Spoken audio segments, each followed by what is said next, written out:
Christopher. What's up? How are you? Good. It's good to hear. It's good to hear. I see you. I see you working. Give me a sec.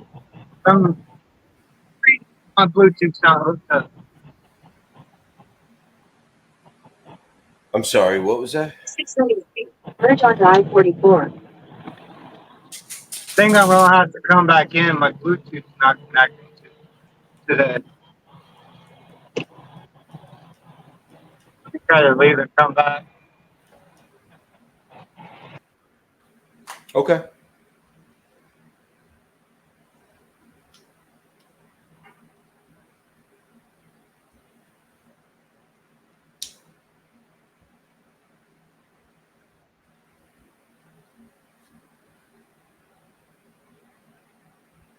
Hello, everyone out there in on the internets.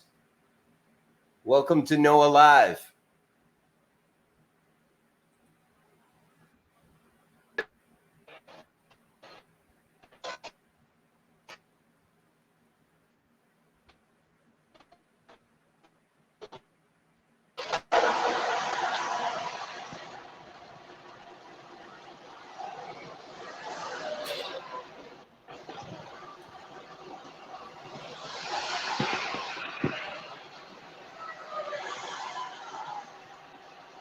Can you hear me? Are you there?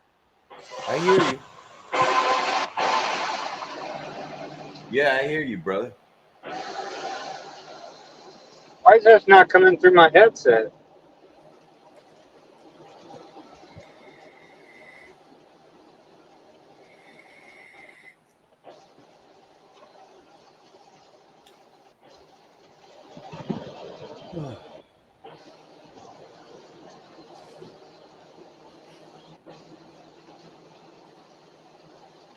Hello? I hear you, brother. Yeah, it's not coming through my headset, so I could barely hear you. Huh? Weird. You can't hear me at all? Barely. It's not coming through my headset. Did you check the volume on your headset? Yeah, for some reason it's not connecting.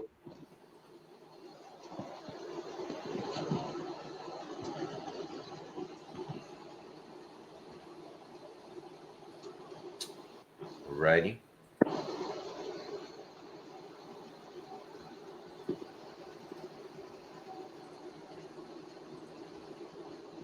No problem, Christopher. I'll be right back. Sounds good, brother. So in any case, while we wait for our other hosts, co-hosts to jump in here, we had a little bit of a day off yesterday. We had to handle some business with Noah, and myself and all of the department heads of Noah had a quarterly meeting, which was very good. And we went over many things, strategy-wise. We had a very, very good first quarter, our very first quarter, and it was pretty good. We got a lot of things done. We went over a lot of issues, and we got a lot of stuff on the table, and we've got a lot of good things planned for the future. Hey, Justin, how you doing, brother? Hey, what's going on, guys? Good, good, good. I don't think Chris can hear us. He has an issue. No, I got you now. I got you on the Bluetooth. For some reason, it wasn't connecting with the whole web deal. I don't know why. thank the heavens above, we got it, all the technical issues figured out. Yep. In any case, Justin, what are you up to, brother? Where are you headed? I am on my way to the yard. Got about an hour drive. You're about to shut it down. Yes, sir. Long day. Sounds good. I got 40 miles and I'll be shutting down. Yeah, Chris, I wanted to talk to you about something. I hope you don't mind if we talk about it on the air. I got an email from you. I think it was yesterday. You sent a request for wow, Transparency. everybody's popping in now. You sent a request for transparency under 49 CFR 371.3 to a broker that you had just dropped off a load for, or were about to drop off a load for. I know you wanted to talk about that, but we weren't on last night. We had a NOAA meeting last night. So whatever happened with that? Because I didn't hear anything else about that after you sent me that email. Yeah, so I don't know if you've seen the other emails, because the broker actually, so I actually had attached the NOAA email when I actually first sent it. And I had attached the email for so I don't know if you were getting the replies back or not, but the broker was basically trying to act like she didn't know what I was asking for, and so she actually called me. So, well, I mean that's what it looked like on the email. Like, she wanted like more description, and I had posted, I sent exactly what you put up in the Facebook group. And then I filled out the information that needed to be in there and everything. And she actually called me yesterday afternoon, and asked me exactly what I was looking for. And I'm like, well, it's in the email. It's a law that's already on the books. It's a regulation. And she's like, well, I can't share this information because I'm with my customer, I'm under contract to where I can't share that information. That's I'm fine. like, okay, well, if that's the case, then your customer is actually going around the law for the transparency, for the 49 CFR 371.3. They're going around it. So now I even told her, send me whatever information you got, whatever you can. That way we have something to go off of, for one. For another, it's going to pinpoint it down to where who's actually going around these laws. If it's actually the shippers, their customers, whoever it is. Because she actually deals directly with Smiths. It was a Smith's load for dairy. And I picked up at Americove in Nampa and took it to the Smiths DC in Layton, Utah. So Chris, you gonna put everybody on Front Street, huh? You gonna blow them all up. You dropping names in the whole 10, huh? Yeah. I love it. Go ahead, brother. So, I would even put the broker's name out there as well, but I'm not exactly sure how to say it. It's a weird name. It's like Pistorius or yeah, it's weird. The broker is They're a small brokerage. Don't get me wrong. And Pistorici Logistics in yes, Toppenish, Washington State. yes. Pistorici Logistics. MC number is 1243879. DOT number is 3630896. Yep. Continue, sir. And so I will give them this. They're a small brokerage. Okay. And I've done loads for this specific broker before. She's always been good to me. Always gave me my rates. You know, never haggled with me on them. And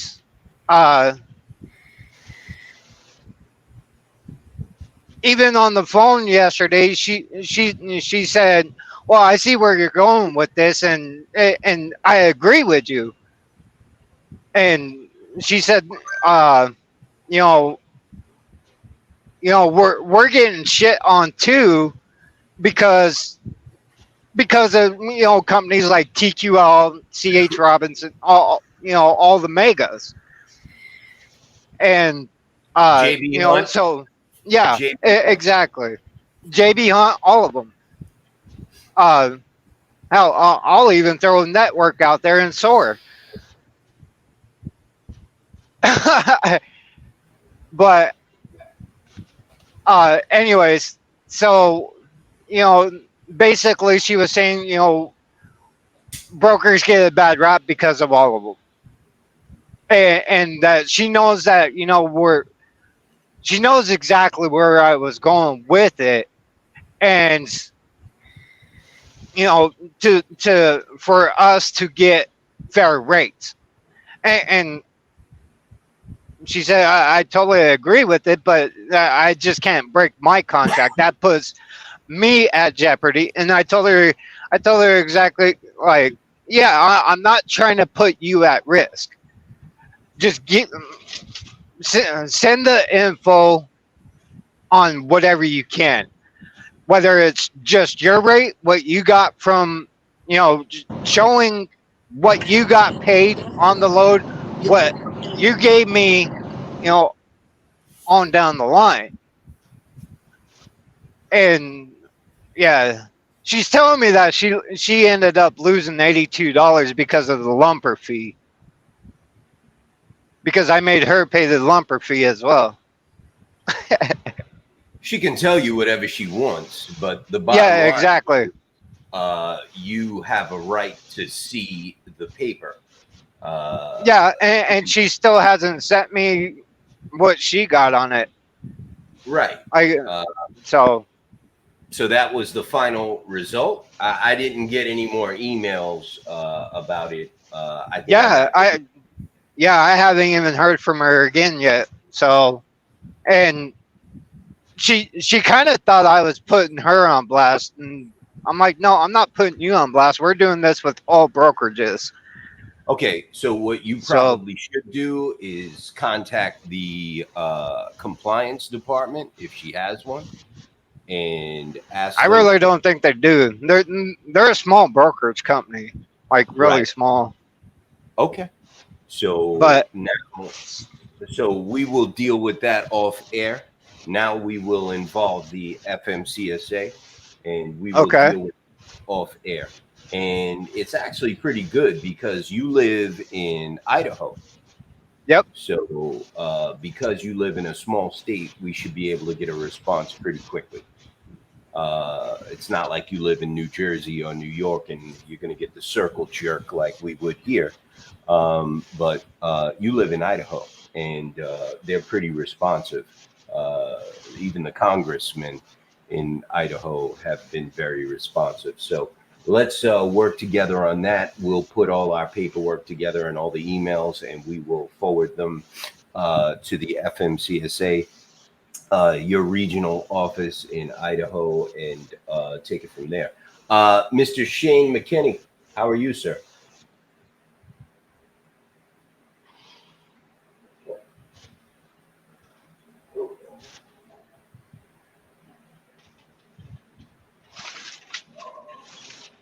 We're having a lot of technical issues this evening. I'm not surprised.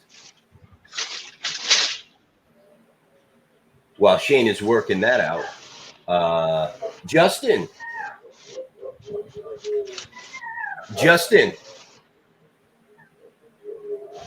So now Justin lost his mic. You can hear me. I can't hear you. I can't hear you. Yeah, we can't hear you. I can't hear you either, Shane. You know, I really wanted to talk to Justin because Justin kind of doesn't have a dog in this fight. Justin's a company driver.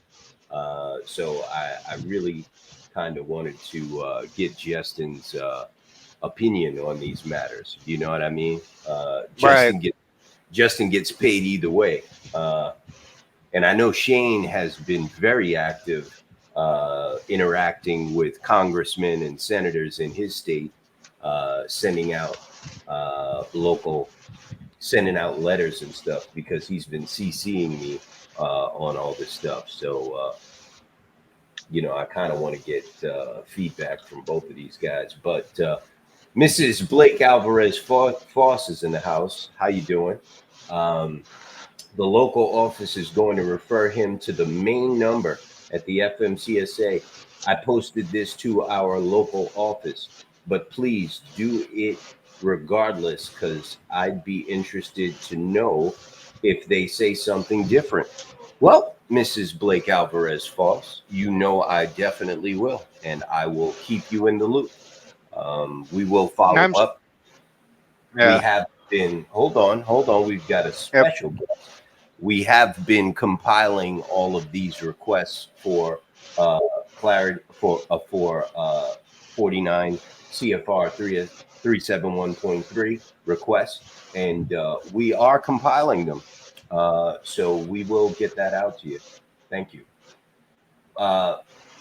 Mr. Jamie Anderson. What's up, brother? AKA the Texas Trucker. Sir, I'd like you to know that you are our very special guest this evening. Oh hell, what did I do? Well, I'm going to tell you, and I'm handing you this award. Please accept it on behalf of the National Owner Operators Association.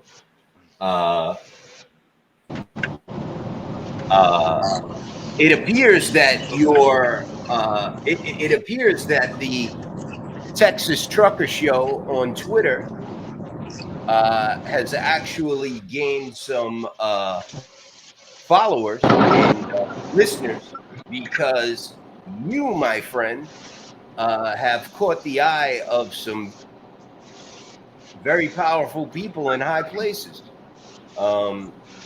They are parroting your words, and it looks like you caused a fight between FreightWaves, not Overdrive, OIDA's rag, I forget. Landline, and Landline magazine. And the ATA. Good. I've been airing them all out. Yeah, it appears that they're all going at each other now. Good. It's funny what happens when you let the dogs loose on them. The ATA went at Todd Spencer at OIDA, and OIDA shot back, and FreightWaves is caught in the middle, and it looks like there's a three-way fight going on there. It seems to be all caused by you. They kept us divided long enough. They've kept us divided long enough. It's time for us to divide them. You know what I mean? Divide and conquer, right, brother. Right. It looks like they can't keep their lies and their story straight, brother. I mean, they're all over the fucking place, man. Yeah. Well, so why are they arguing? Because we already aired them out, and we got them to say exactly what we wanted. That is why they're arguing between each other. Well, I don't know how the whole thing. I We don't got know them how. to say what we got them to admit to the truth. Yep. Jamie went at the ATA. He went at all three of them, actually. I can't even. I mean, he was working overtime last week on all three of them, and a bunch of other people. And he basically said that there is no driver shortage, and it's fake news, and it's been fake news for a long time. It is a narrative being pushed by the ATA, which is probably true for them because their members, no one wants to work for their members. They are mega carriers that treat drivers like garbage, and their members are the last choice, pretty much out of desperation for anyone with a CDL looking for a job. And Well, they let's can't think. attract drivers because they suck. Go ahead. Think about this. Here's where the division is coming in. The other people have admitted that there's not a driver shortage, okay, which is true. Now, the ATA needs there to be a driver shortage to get funding for what they went to Congress for today.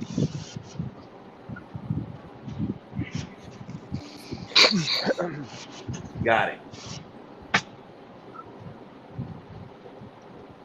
All it Did I takes is lose pushing you, the right buttons. No, I'm here. I said all it takes is pushing the right buttons, man. Yeah, so Landline went to the media. They went to their media outlet, their personal media outlet. OOIDA went to their personal media outlet, Landline Magazine, and proceeded to air out ATA and FreightWaves.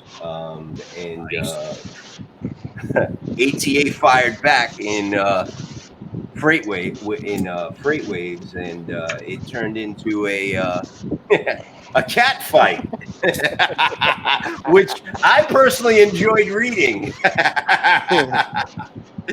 I enjoyed hearing Jamie it. Jamie I'm definitely enjoying knows watching how to them tear push each those other down. buttons. Hey, yeah.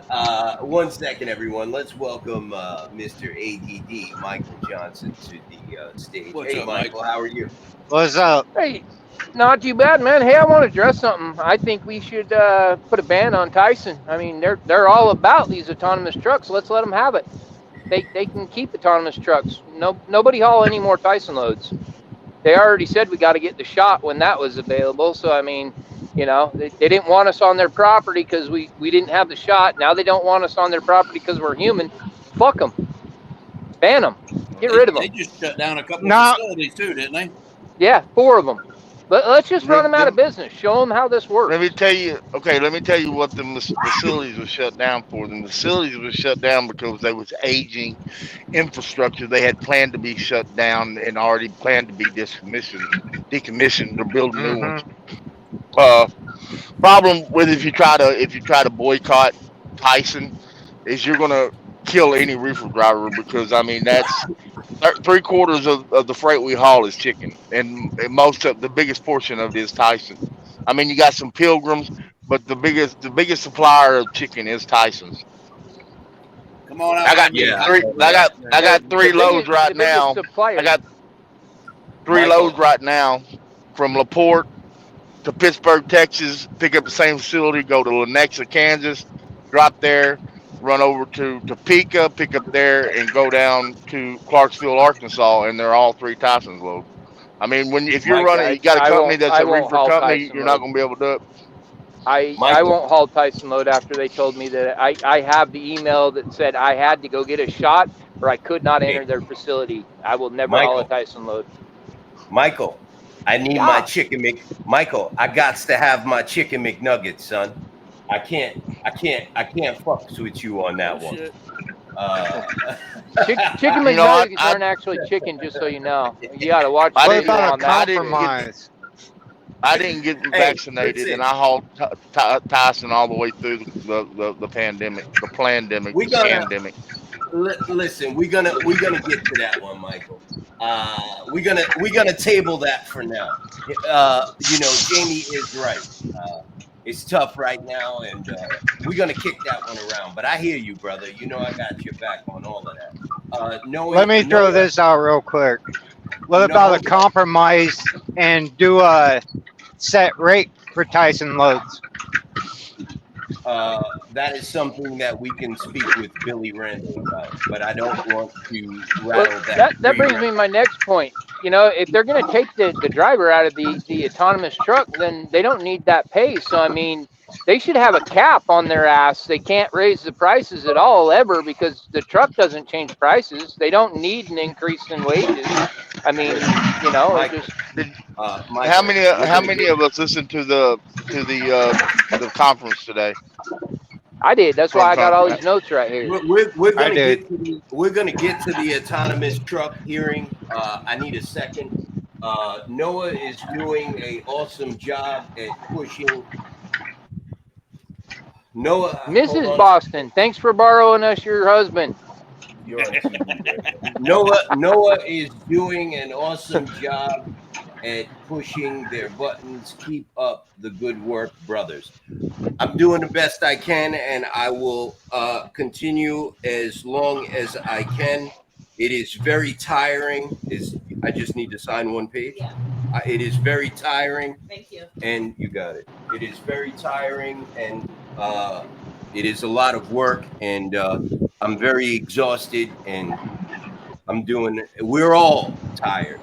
We've got 30 different divisions, I think now, maybe more. 30 different divisions and 5 people.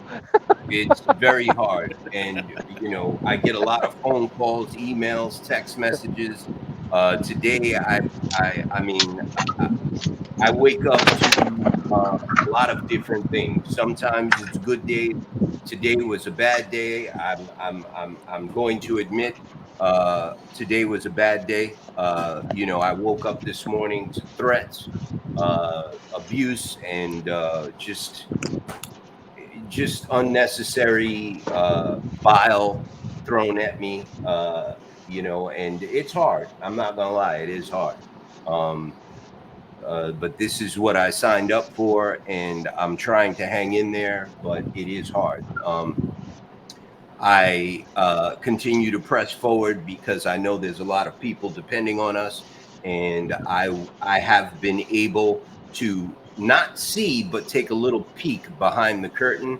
And I know that the people that quote unquote are representing us in Washington really are not fully representing us in Washington. Organizations like OIDA, TIA, ATA, and other organizations are really, really spending a lot of money and politicking hard to hurt owner-operators and independent truck drivers in this country. And there's a lot happening behind the scenes, and we are going to touch on the hearing today with the Transportation and Infrastructure Committee. I personally thought it was an embarrassment. I thought it was a sham. I thought it was weak.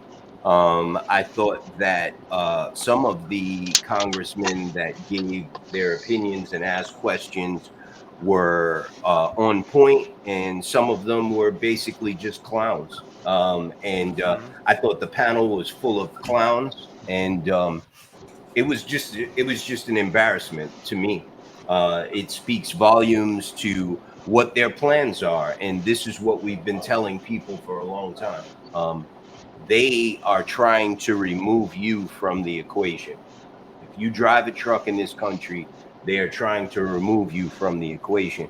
And I think what is very notable here to point out is even company drivers will not be safe. Nope. It's not just about owner operators. Company drivers will not be safe. And some of these congressmen like Van Drew and the last speaker from New York, they made that, they kind of alluded to that in their comments and questions. This guy, Chris Spear, the CEO of ATA, he's a fucking liar. You know what I mean? He's a liar and he's a sellout. He's a piece of garbage. And, I'm sick of seeing his face and seeing him in Washington on these panels, on these witness panels. He's a liar. And, I think the chairman at the end, when he grabbed his last 5 minutes, he basically told them the same thing. He said, you're putting your reputation on the line here. Did you see that? He said, Yep. It's your reputation that's on the line, not mine. You're saying that not one driver is going to lose their job to an autonomous vehicle. And I think he just basically nailed the coffin closed right there, because it's just so stupid. You know what I mean? Like it's three card monster, man. You know what I mean? It's stupid. You know what I mean? Like you're obviously doing this to remove human beings from the truck because you're gonna save money down the road on that salary. And you're going to make so many more billions by doing that. And you're going to, get rid of a lot of headaches by taking the biggest voice out of the equation, and that's the driver. So, this was the worst hearing ever, I think, in the trucking industry, because I put a post out today and I said, very simply, today is the beginning of the end of the American trucker as we know it. Now we know what they're trying to do. They made it public. They're trying to take human beings out of the truck, which means 4 million people that drive trucks in this country are going to lose their jobs. And that's pretty much my take on it. So I think, Michael, you have your mic? Are you on now? Who, me? Yeah. Yeah. Okay, so I'm going to give it to you, Shane. Go ahead. I seen an article regarding the they were using their basis was a big part of it was COVID, and how COVID affected the drivers and the supply chain. But even that was kind of backwards, man, because I mean, what was more affected by it was the manufacturers and the shipping companies. It wasn't the drivers and the trucks. I mean, it was the ports, it was all of that, but they're utilizing that to justify trying to bring in autonomous trucks. I mean, it absolutely made no sense, because even if you got autonomous trucks, they can be sitting out there idling. They still ain't getting loaded because the people are out sick, Right. Look, it is what it is. I think today was very telling. I think it was very good. You know me, I like to know my enemy, and when I know my enemy and I know how my enemy thinks and how he feels about me, he's basically doing the work for me. So I believe that the American public got to see exactly how this government works and how they end up hurting people with legislation. This is 4 million drivers, 4 million families, children, communities, economies that are all going to be affected by this autonomous truck BS. And this is all being done because they refuse to treat truck drivers and owner operators fairly. But there's something I seen. They found a cheaper option than paying a man or woman what they're supposed to be paid. They found a cheaper option. Just get rid of them altogether. Go ahead, Jamie. Think about it though, man. They give us listening to it, and when we're really digging into it, they give us the pain point. Here's the pain point that's going to break them. basically every semi on the road is going to become hazardous materials with 32,000 pounds of lithium rolling on it, bro. That's a pain point. That's Ignorant. something you can't get around. Ignorant. Yep. Absolutely ignorant to have a truck But- like that flying across America's highways with no human being controlling it. Yeah, you got 32,000 pounds of Category 5 hazmat material. 32,000 pounds of Category Cat 5 hazmat material on every truck. All right. Plus, Absolutely. you know what ignorant. them rigs are going to weigh with 32,000 pounds just in batteries? You're not going to be able to load 25, 30,000 pounds on the rig at that point. That's the reason, and it made sense, and that's the reason why they're trying to push for raising the weight limit and the length on trucks on the highways. Yeah, Jamie, that makes no sense. 32,000 plus the weight of a tractor right now, because you're still going to have moving parts, your axles, everything else, and even the motor doesn't weigh. Let's just say they've only got 2 motors on it, right? You're still going to be at least half the weight of a truck engine. So you've got a 68,000 pound vehicle rolling down the road. What are they going to move? 1,200 pounds, 12,000 pounds of freight. I mean, that's stupid. 4 pallets. I'm looking at the math on it. I'm looking at the math on it, and with a trailer, a van or a van a little bit more, but like what I run, a reefer, that would put that rig at anywhere from 55 to 60,000 pounds rolling. Justin. That's just stupid. Justin.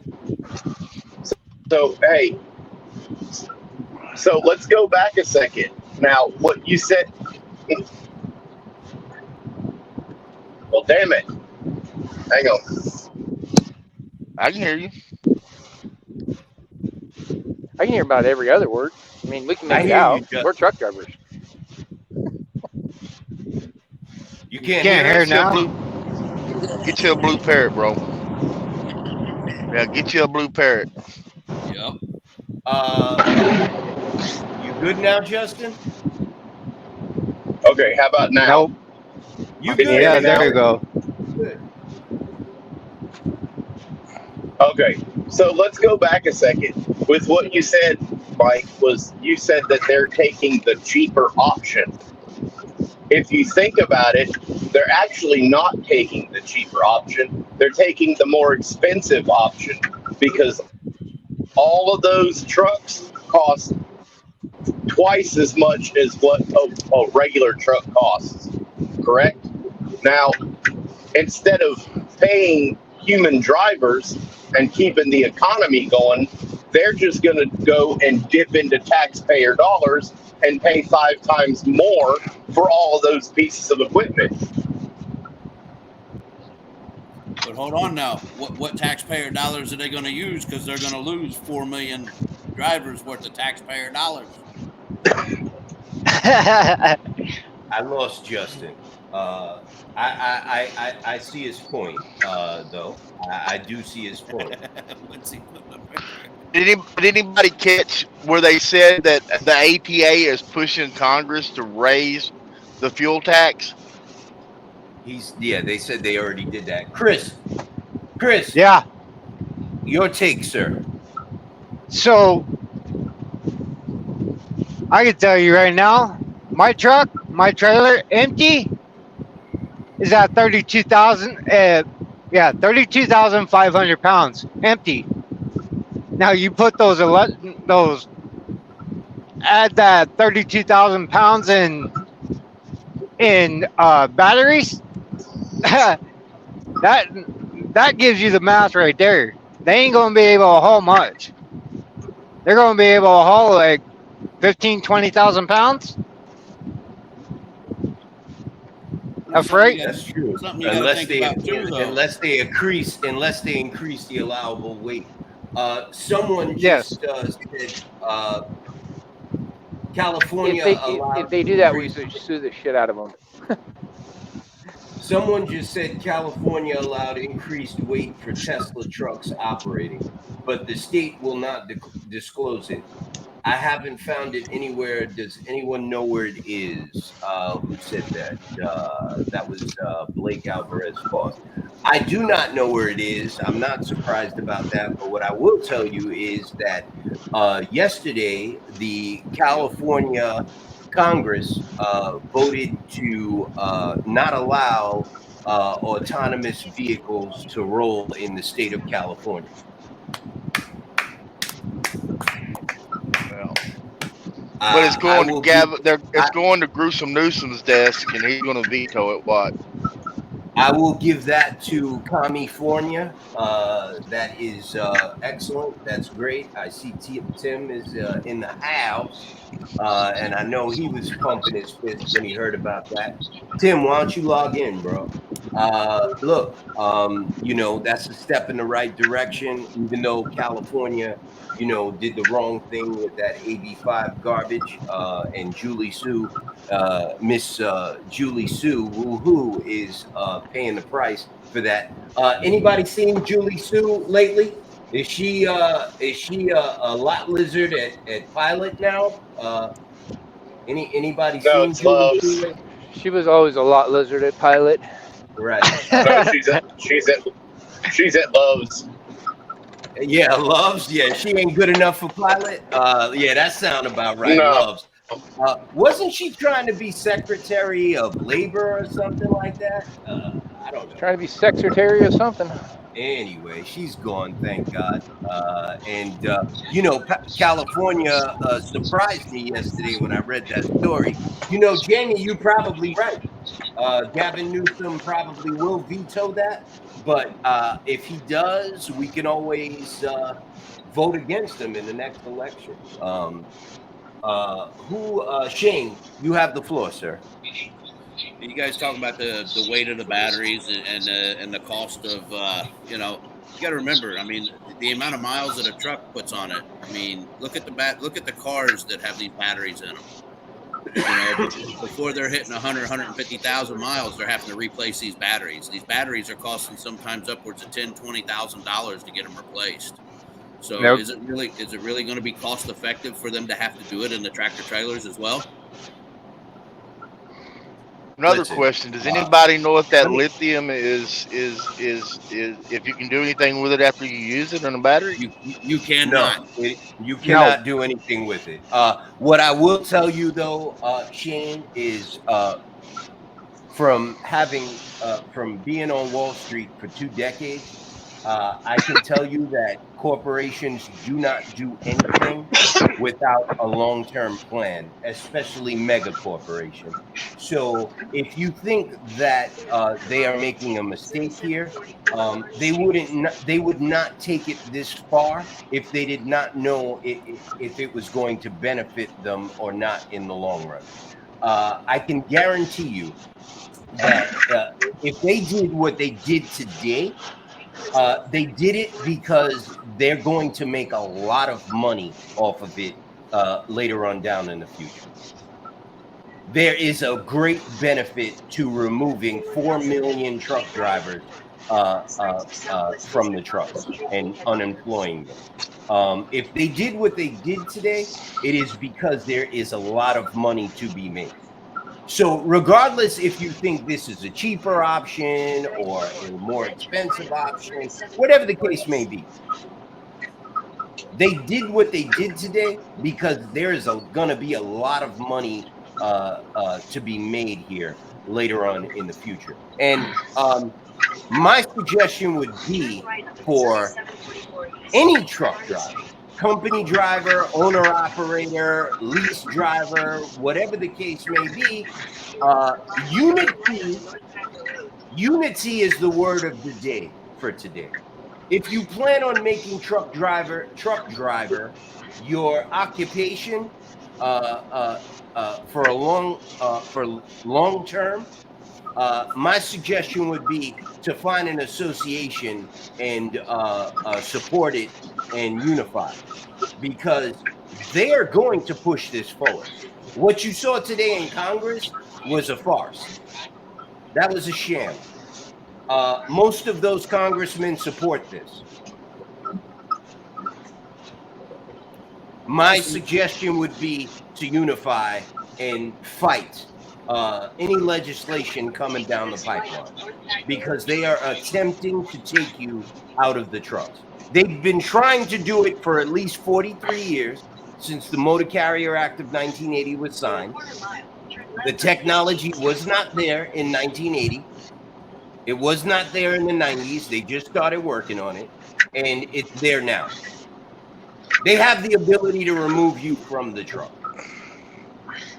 If you plan on making truck driver your career for the rest of your life, my suggestion would be to stop playing games, stop leaving wisecracks online and in social media, get serious, and start being proactive and supporting an association and making your voice heard. Most importantly, register to vote. Register other people to vote.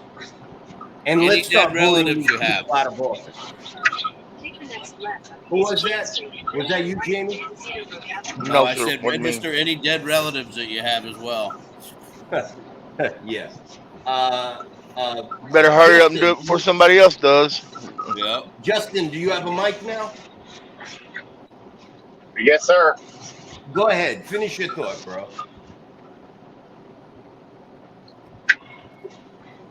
Finish my thought. I wasn't talking. You were talking and then you got cut off. No, it wasn't me. Oh, all right. Maybe let me Jamie, find go out we got another ADD. Go ahead, Jamie. I'm just saying, man. Here's what you got to understand. I've been doing a lot of digging into this and listening to a lot of people speak on it that's in the know. This AI they're going to use in these AV trucks, it's not capable. It don't have the capability to do what they want it to do. But what they want to do is they want to put. Where's that noise? It's Justin. He's driving. Oh, okay. Yeah, he's got a loud ass truck.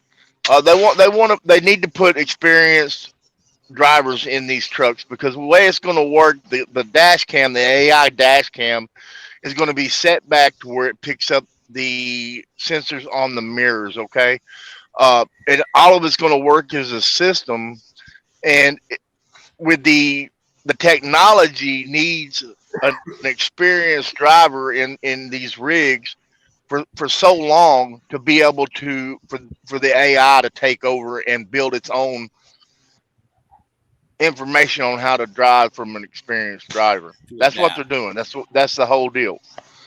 Yeah, the AI is gonna learn from an experienced driver and eventually take their driver's spot. That's the way the technology is gonna work. Chris, go ahead. I agree with Jamie. I think the structure's not there yet, but with the AI, it's going to give them the structure.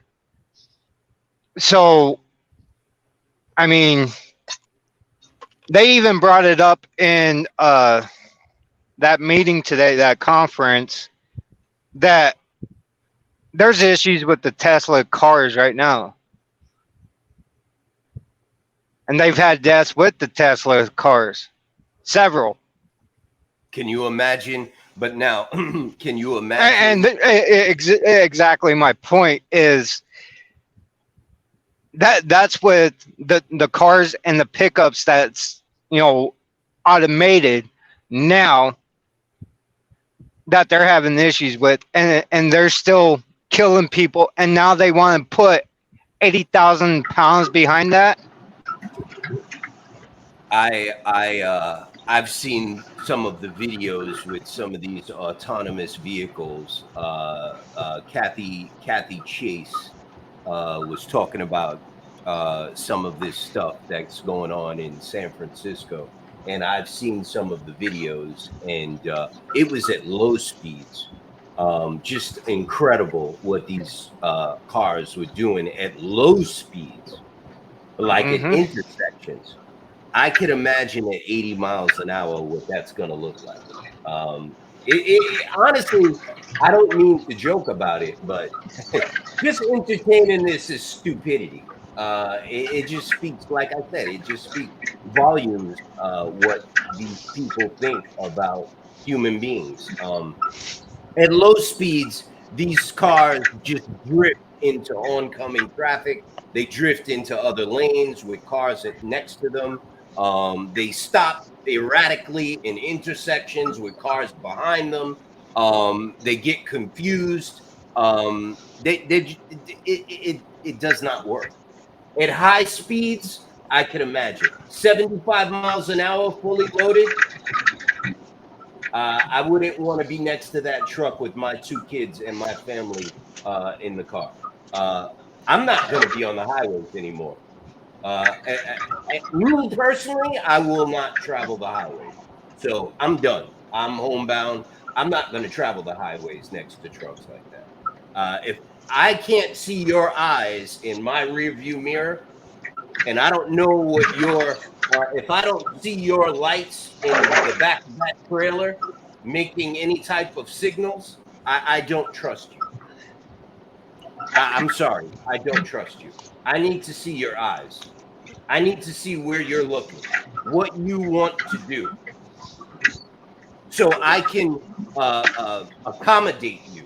If you want to change lanes, I need to slow down so you can change lanes. If I'm driving too slow in front of you and I look in my rearview mirror and you're doing this, I will get out the lane so you can go past. I do not want a machine driving anywhere next to me. Okay?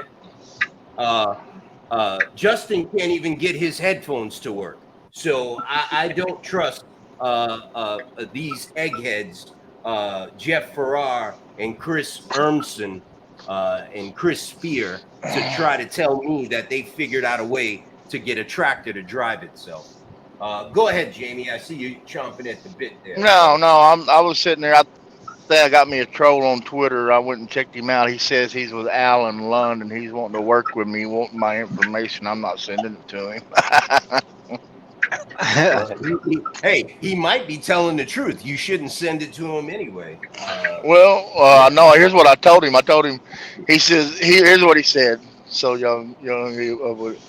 he sent me, he heard earlier, he said something on there. He says, I appreciate you moving papers this country despite hurdles had to take nowadays. I see you follow Noah, not to overstep, but would it be too much to ask if you'd be interested in hauling freight for Allen Lund Company? I said, I've been hauling for Allen Lund for years. That's great to hear. When did you enter the trucking industry? I said, it's been many moons. I said, I would like to try and work with you on Texas-related lanes if you don't mind. May I get your MC and we can chat more tomorrow? I told him, I said, how long have you been on Twitter? I was checking out your content, who you follow. Send me your info. I will reach out to my customer rep at Allen Lund and get back with you.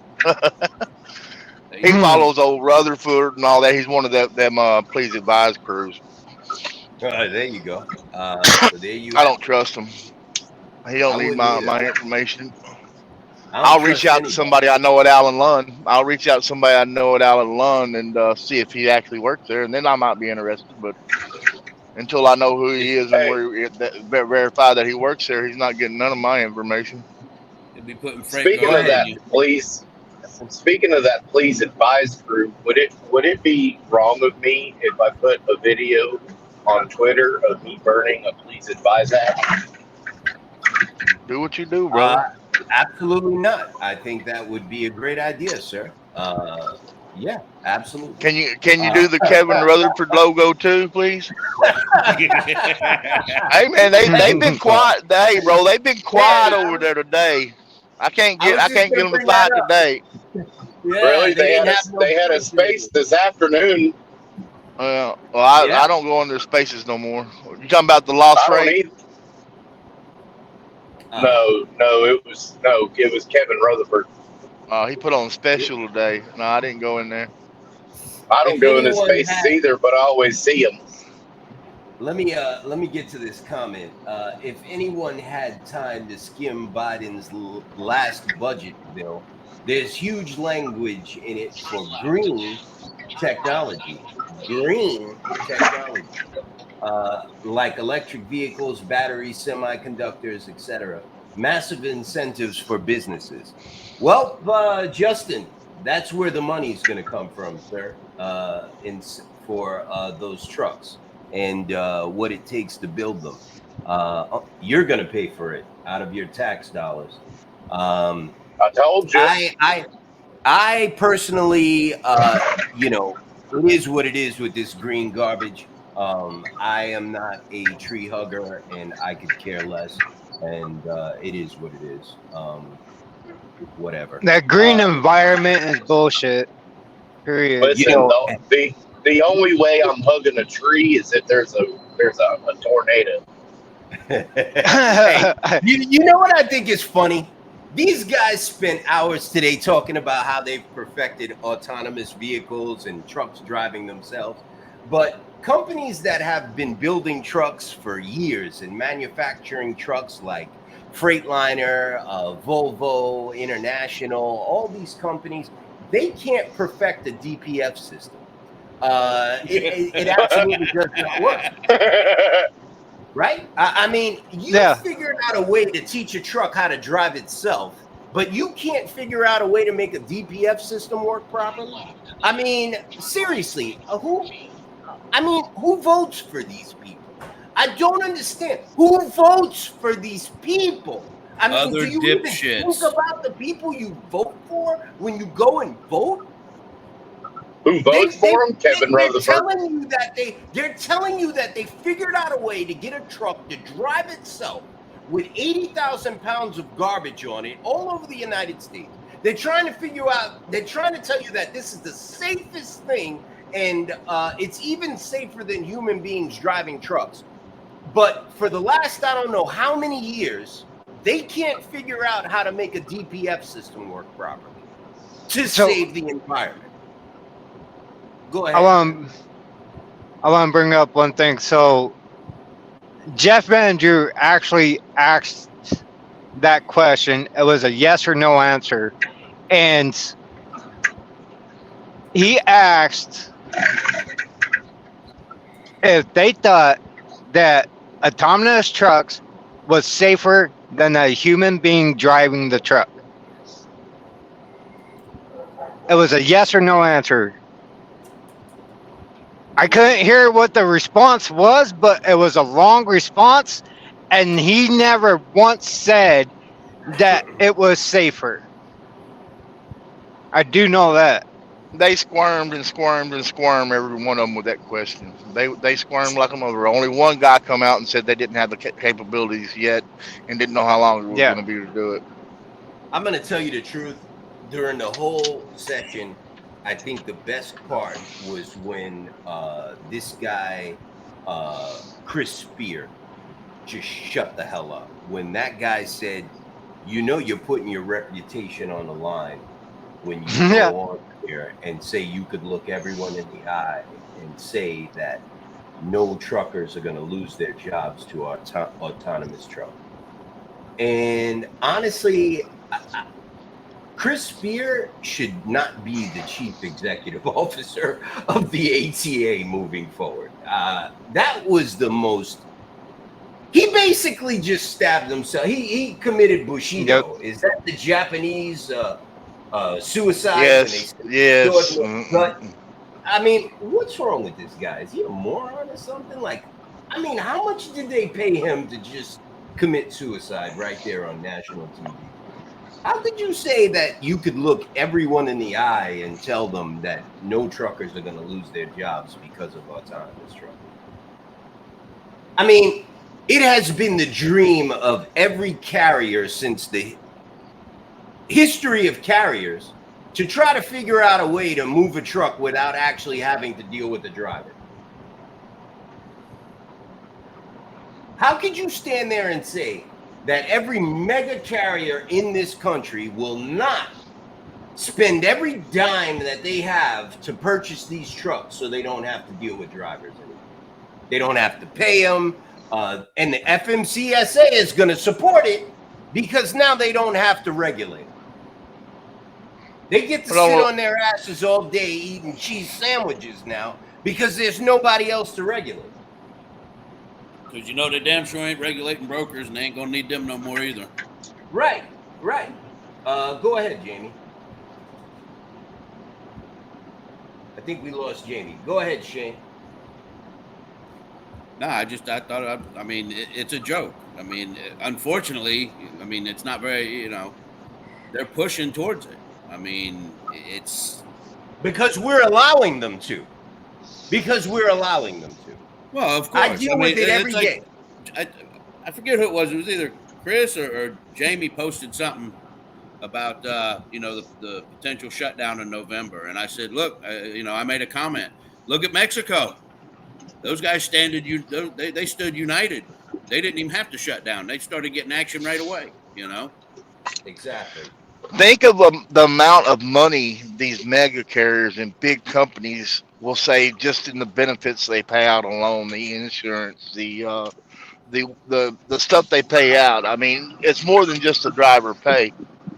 Yeah, but you also got to look at what the tax revenue you're going to lose. Look at the tax revenue the government's going to lose from 4 million drivers being put out of work. Well, that goes right along with the Democratic plan to bankrupt America and turn us into communists. Exactly.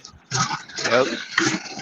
Well, they even brought up the insurance issue, and one guy brought it up, and he said that he could see that it's going to make the regular vehicles insurance premiums skyrocket. Basically, that wasn't his exact words, but he basically said that the premiums would go up on regular vehicles for insurance. So we have to pay more in insurance because they have those big expensive autonomous trucks out there. Yeah, because they basically That's wouldn't a need joke. insurance on them. Yeah.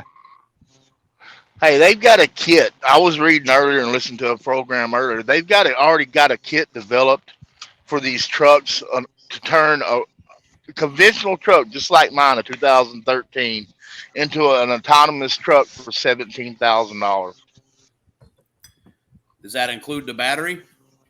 No, it's not going to. It'll be diesel, but they've got the kit with the sensors and everything to turn any truck into an autonomous truck.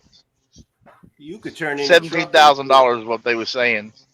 But you can buy a kit that can turn any truck or car into a hydrogen burning vehicle. That's not surprising to me. You can convert a gasoline powered car into hydrogen powered. All you need to do is buy the box. I forget what they call it, but that's been around for decades. But the autonomous one, it hasn't been around long, I'm sure, but I'm not surprised about it, Jamie. You're right. Yeah, if that's something you want to do, yeah, I guess. Yeah. In this country, this is the United States of America, man. It's the land of opportunity. You could find people, once people see an opportunity to make money, they're going to try to develop anything and sell it, whether it works or not. So, that's quick 17 grand in your pocket. So that's the way it is. You got everybody from the Middle East coming over here, taking over dispatching and brokering. Us truck drivers going to have to go over there and take over their driving if this shit comes to fruition. Shane, they don't even have to come over here to do that.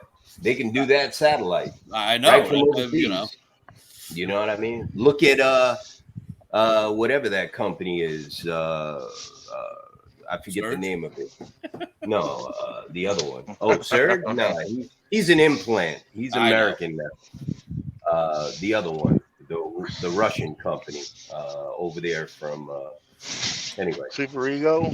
Yeah, Super Ego. Thank you. Sorry, Alzheimer's. Super Ego, man. Look at them. They operate pretty much all of their operations is overseas, and there's a lot of them doing it. You know what I mean? They're trying to hide from paying taxes by operating overseas. A lot of them now. Have you noticed a lot of them now are moving operations to Mexico? TQL is starting to do that now. That other company, I forget the name of it. I was carrying a lot of loads for them late last year. They've already got offices in Mexico. I mean, we're a joke, man. We're a joke. You know, and it's funny. I hear all these congressmen talking today about how they, you know, love the supply chain and love truckers, and it's Trucker Appreciation Week, and we love truckers and this, that, but they won't lift a fucking finger to do anything to protect us. It's just every time one of those guys said that shit, I told them to fuck off when I was watching it. You know, I meet with these people all the time. I meet with them on Zoom and we have meetings. They say the same thing. It's like, oh yeah, we love you. We appreciate everything you did during COVID. We're gonna do everything to help you. Yeah, okay, great. See you soon. Bye. Fuck you. You know, that's what they say to me. You know what I mean? And you know, it's like got truckers and owner operators, and you know, they need to wake up, man. Like it's not funny anymore. It really isn't. It really isn't. And it's an easy fix. No, it's not. No, it is. It's an easy fix, sir. It really is. Unify. Yep. One word. Mike. Unify. Mike, Go ahead. honestly, them sitting there and saying, we care about the truckers and this, that, and the other, but why was the comment section closed? Why weren't they letting us comment on their little meeting that we obviously can't go into, but why couldn't we even comment on their little meeting? Because they don't give a shit about what we say or who we are. Mike. Oh, Todd Spencer couldn't even leave a comment. Well, he's a piece of shit anyway. It doesn't matter. Oh boy! Let me put this out there. Comment. Go ahead, Chris. So they were only saying that they appreciate us because they knew we were watching. That's why. Right. They say it in private too, Chris. They say it in private. They'll appreciate us a lot more come November 1st. They keep screwing around. Yeah, y'all give Todd Spencer a little slack, man. I've been putting some tremendous pressure on them motherfuckers now. We love Jamie. Hey, listen, yo, Jamie. You put so much pressure on Todd Spencer. He sent me an email last week, bro. He talked to Bill He sent earlier me an today. email last week. Did he say, please take your attack dog off me? Yeah, I'm not gonna tell you what he said, but he emailed me last week, bro. I was going through my emails and I was like, yeah, whatever. Just because I delete emails in bulk, right? I get so many emails, I just highlight all the unread ones and I skim through them really quickly and then I just click delete.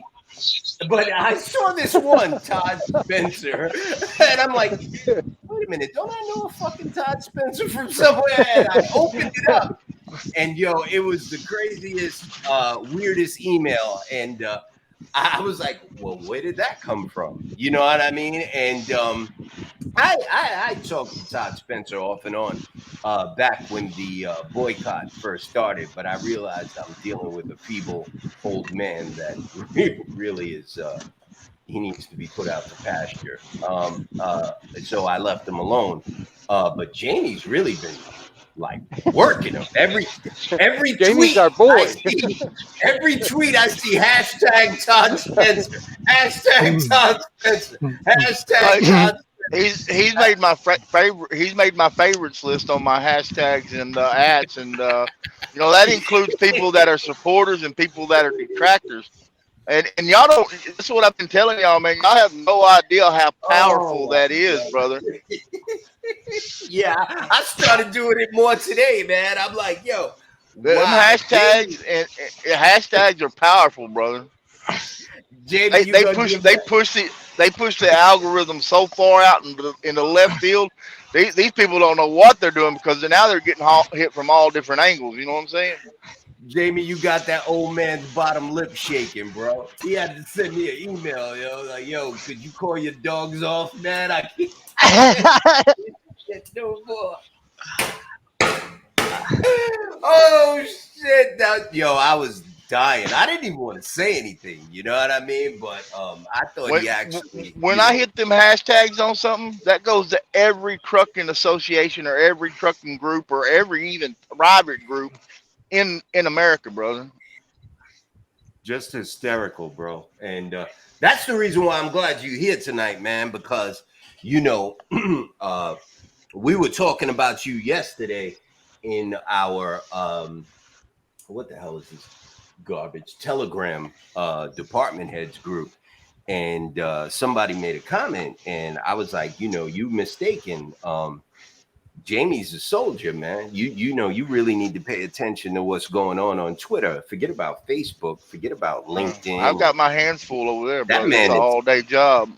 he's just waging war on people in high places, and that message is getting heard because I got contacted by somebody who normally just waves his hand in my face, and I know why I got contacted. It's because Mr. Anderson's been smashing people on Twitter, and you know. That's something I want a lot of people to understand. You know, social media can be a great place. People that you normally would not have access to are going to be reading your tweets. And if you really care, grab one of these people in high places, grab one of these senators or congressmen, or a Todd Spencer or whoever, and let them have it. You know what I mean? Tell them what's on your mind because they will read it. And We need to you know. we need to turn out some more memes, man, because I'm running thin. Them memes are powerful too. They don't like them memes when you start hitting them with them memes, brother. I'm telling you right now. We need to turn out some more.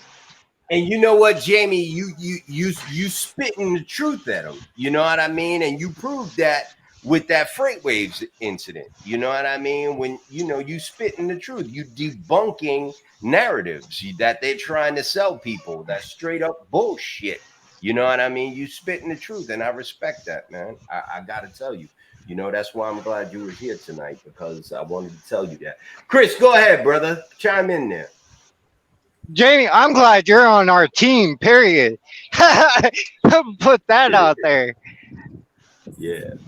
When weren't you on the enemy's team? Put it that way.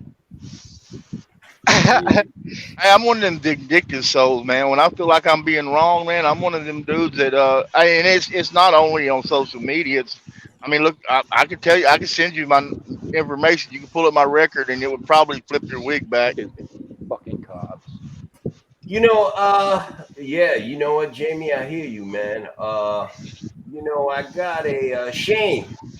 Yes, sir. I got an email from you. I'm trying to find it. Let me see. Where is it? I hate these roads down here, y'all. You know what? I'm looking for it right now. I can't find it. I know you had something you wanted to talk about.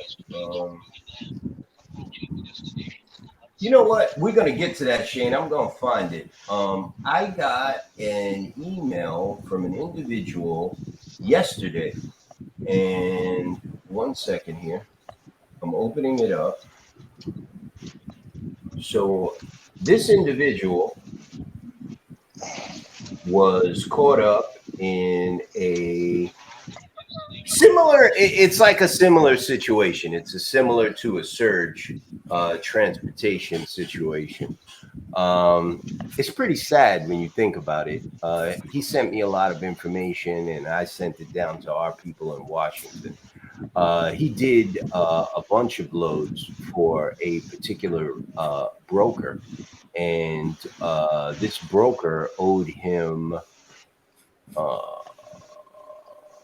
let me see here what the total number was. I think I know which one you're talking about. It was like over $30,000.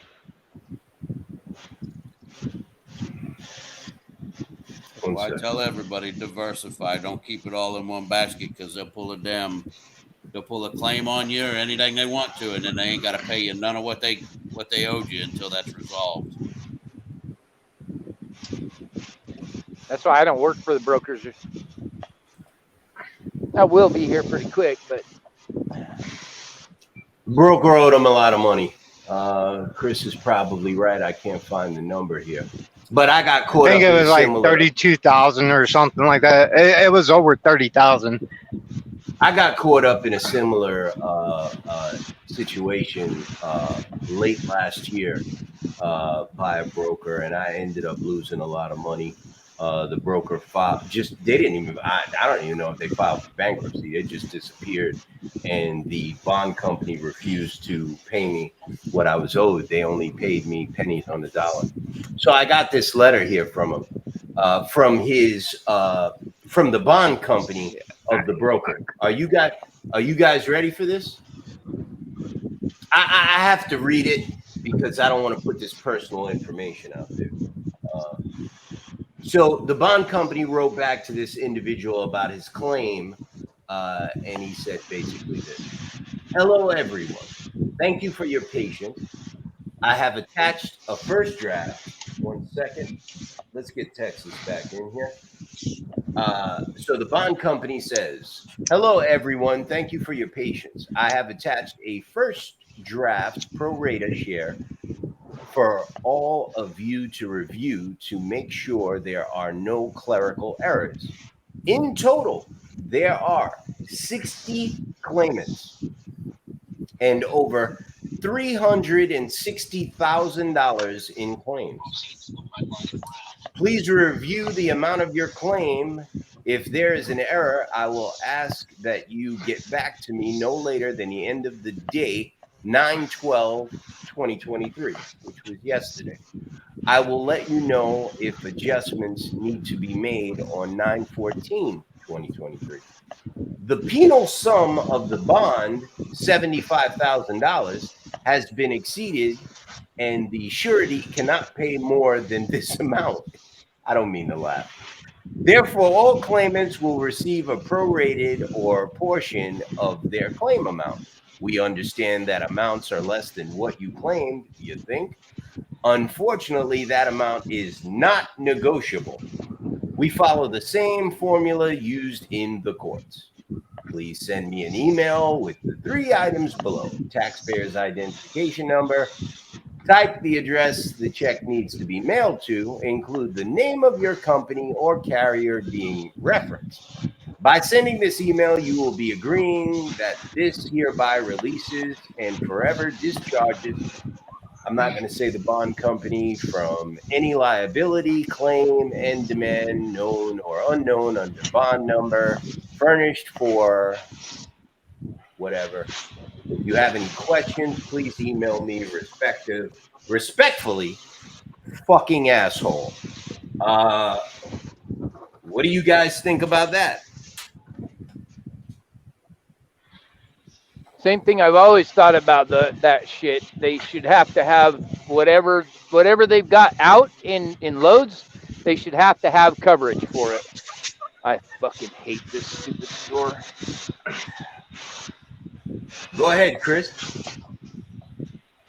I agree with Mike with ADD. It's bullshit.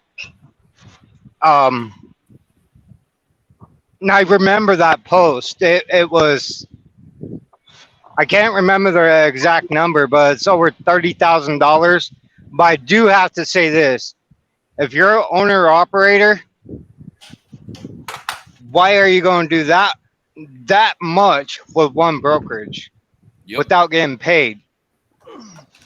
I do have to put that out there. So, I mean, it's kind of on him as well. Because I believe that post, I think I seen it in the group. I did. Each claimant is going to receive $1,250, sir. $1,200. Yeah. Do they get lube with that? No. No, that's goes dry. In, it goes That's in dry, Michael. That goes in dry. All right. Hey, and they got to pay taxes on it. Yeah. We should send that letter to Congress and ask them what the hell is up with this shit. You know, I mean, Hey, Chris, we're hey, watching Chris, you. Chris, What? how much did you say he was owed? Over 30,000. It's like I think it was 32 or 33,000, something like that. He's gonna get $1,250, bro. Hey, Yeah. you want to know why I'm laughing? I got the same thing. I got $900 on a $7,000 load, bro. Shit. They paid me $900. Hey, Yeah. hey, this is fair. This I is hate fair. You know what's funny? We're streaming this on Twitter, not YouTube today. I'm going to post it later. We're streaming this on Twitter. We're streaming it on Facebook in 2 different places, and I'm going to post it on Twitter later. I'm gonna run hope their that, shit over. you know, Mike, shut up, please. I hope that the general public watches this and gets a little bit of a taste what Congress has done to us. This is all legal, right? No one broke any laws here, right? Brokers only have to carry a $75,000 bond in order to stop a $75,000 bond in order to start operations. They This ain't over. only have to put up about $1,000 for that bond. That actually Right? went up this year. And they can do any amount of business, not pay, and this is what you'll end up with if they fail. Pennies on the dollar. And they got paid for it. They got paid for moving all that freight. Right, they did. They got paid almost $500,000. Sir. Yeah, just like Surge. Now, the scam I got caught up in, those guys got paid $700,000. $700,000 they walked away with. I was owed $7 grand. The bond company paid me $900. This is the work of Congress and organizations like the TIA. By the way, the TIA is going to be in Washington at the JW Marriott Hotel on September 25th, 26th, and 27th. It's a meet and greet with your congressman. They're going to be telling Congress that 49 CFR 371.3 is not, it shouldn't be a law. It's actually rate intrusion. And we have no right to see what they get paid from the shippers. I wanted to get that out there. Go ahead, Christopher. You're exactly right.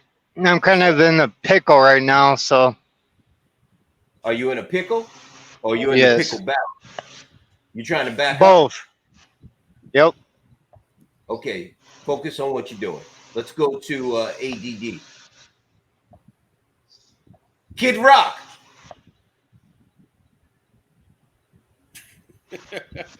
Mike. This freaking guy. Shane, help me out, bro.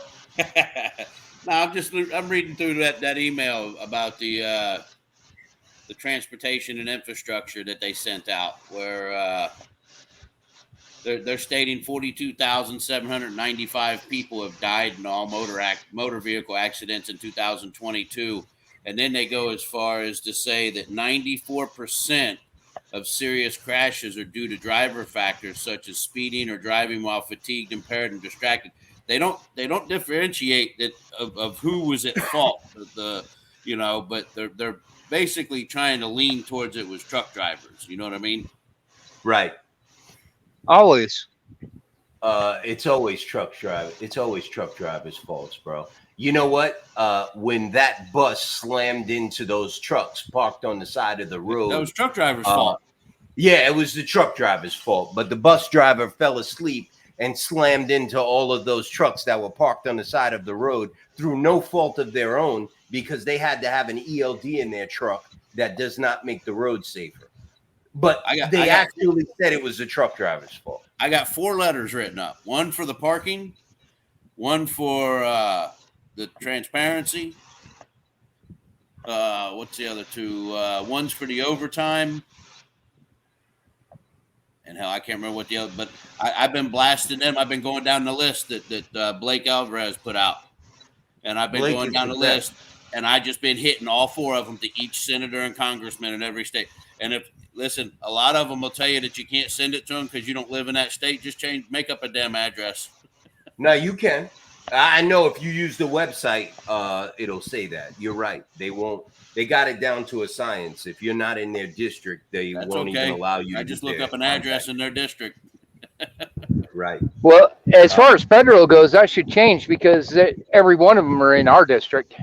So every one of them should be our constituents as far as truck driving goes.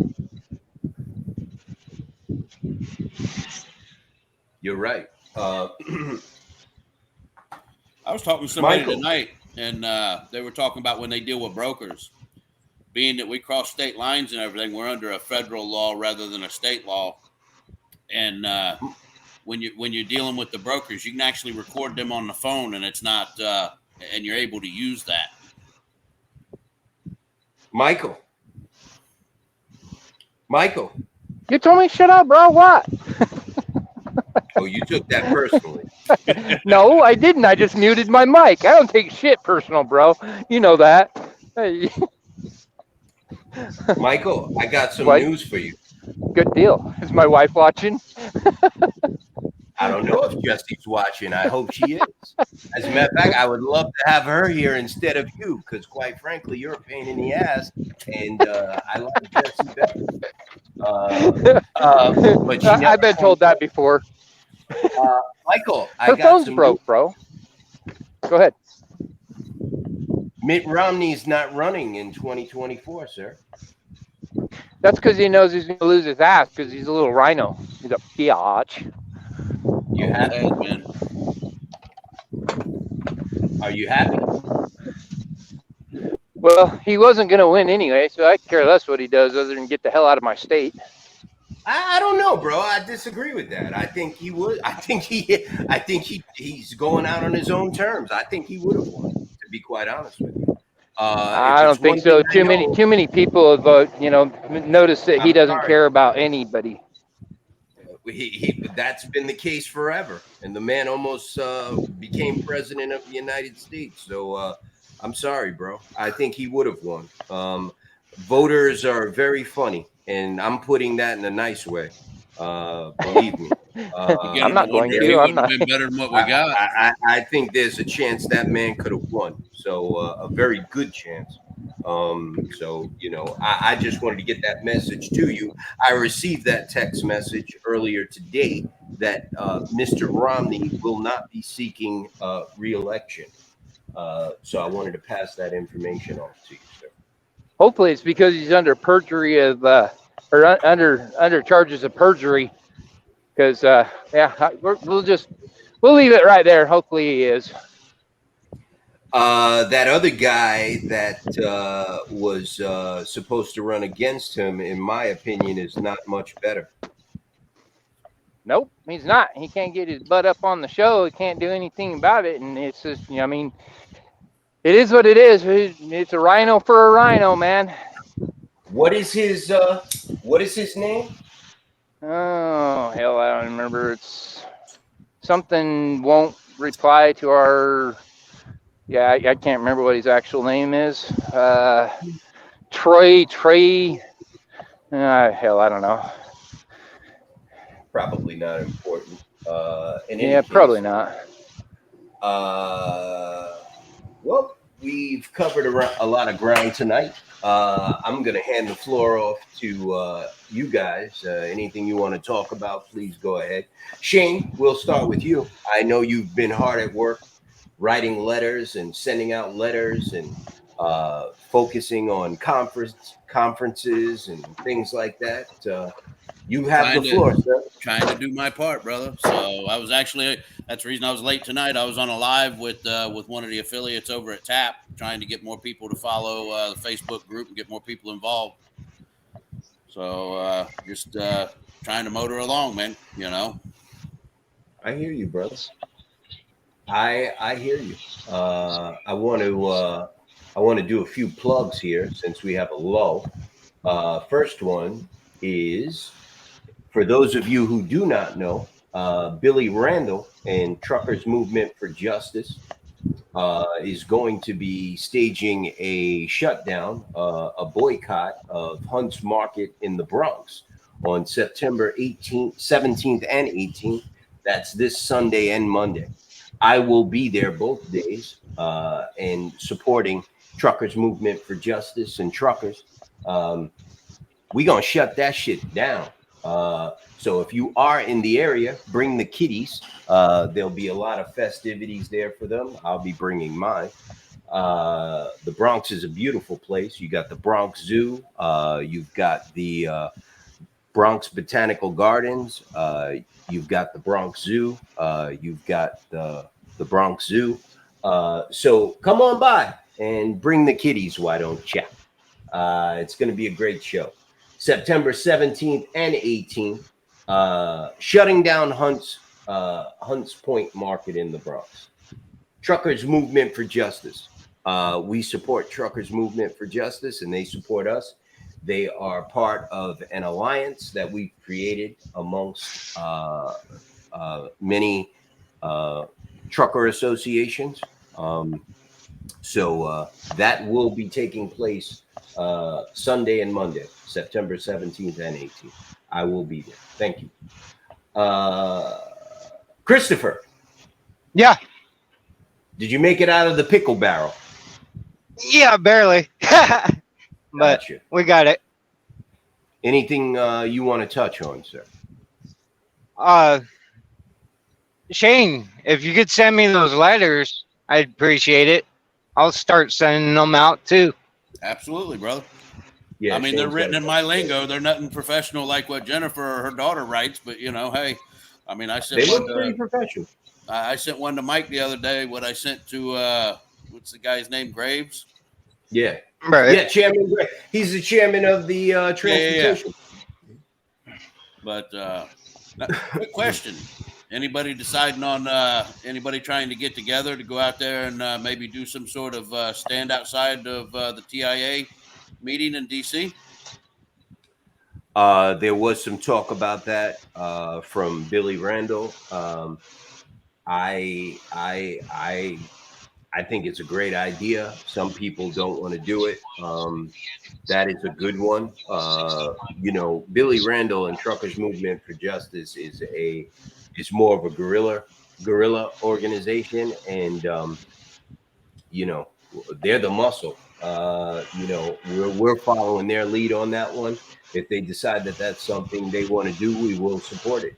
If anyone decides that's something they want to do, we will support it. Look, that's what this is going to take. More of that. We got to start getting in people's faces. I agree with that. So, Mike, did we lose you? Oh, I thought we lost you. No, I was looking on the other page trying to figure out that dingbat's name. Now that Mitt's not running, it won't even pull it up. So he was a nobody till Mitt quit running. Now he's going to be a somebody on the front page. He's like a mayor over there somewhere in Utah. Yeah, he's the mayor of you just got to either Google Draper or somewhere. Yeah, it's Draper. Yeah. That sounds an idiot, familiar. in my opinion. Yeah. While we are queuing, He wouldn't give his constituents the time of day. So I mean, he ain't gonna be a very good governor. I'll tell you that. While we are queuing the next issue up, why don't we go ahead and plug this thing here? The National Owner Operators Association fuel card is. You guys ready? Oh, You can get say that. nothing. You can get the information at www.tnooa.com. If you have questions about the National Owner Operator Association fuel card, you can contact Jessica Dotson at 866-951-9884. I know many people have already gotten it. Chris, you got yours, right? Yeah. It actually just came into the mail today. They're charging Do him you an have it extra on you? 15%. No, I don't have it on me. I'm in Missouri. Oh, I'm sorry to hear that, bro. when you do get a chance, grab it, and when you get home, maybe on the next show, put it up on the screen so everybody could see it. In any case, it is available. I could along post with it the- up in the group. My wife Cool. sent me a picture of it. Cool. Sounds good. Along with the fuel card, you get access to the nationwide tire program, which will get you 50% off of tires all across the country, as well as the nationwide preventative maintenance program. Take advantage of that if you are in the market for a fuel card, and even if you're not, it's a useful tool to have in your pocket if you need it. It comes with a lot of features. I approve it. I approve of it, and many other people do. We've already gotten some great reviews on it in the group and on Google. So check it out. The National Owner Operators Association branded fuel card.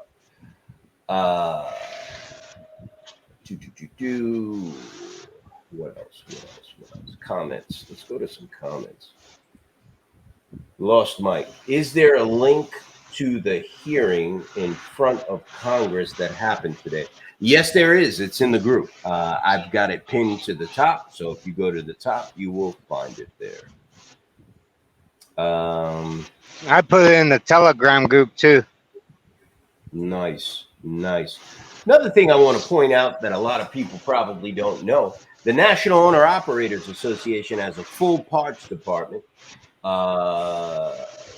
Free shipping on all orders over $200.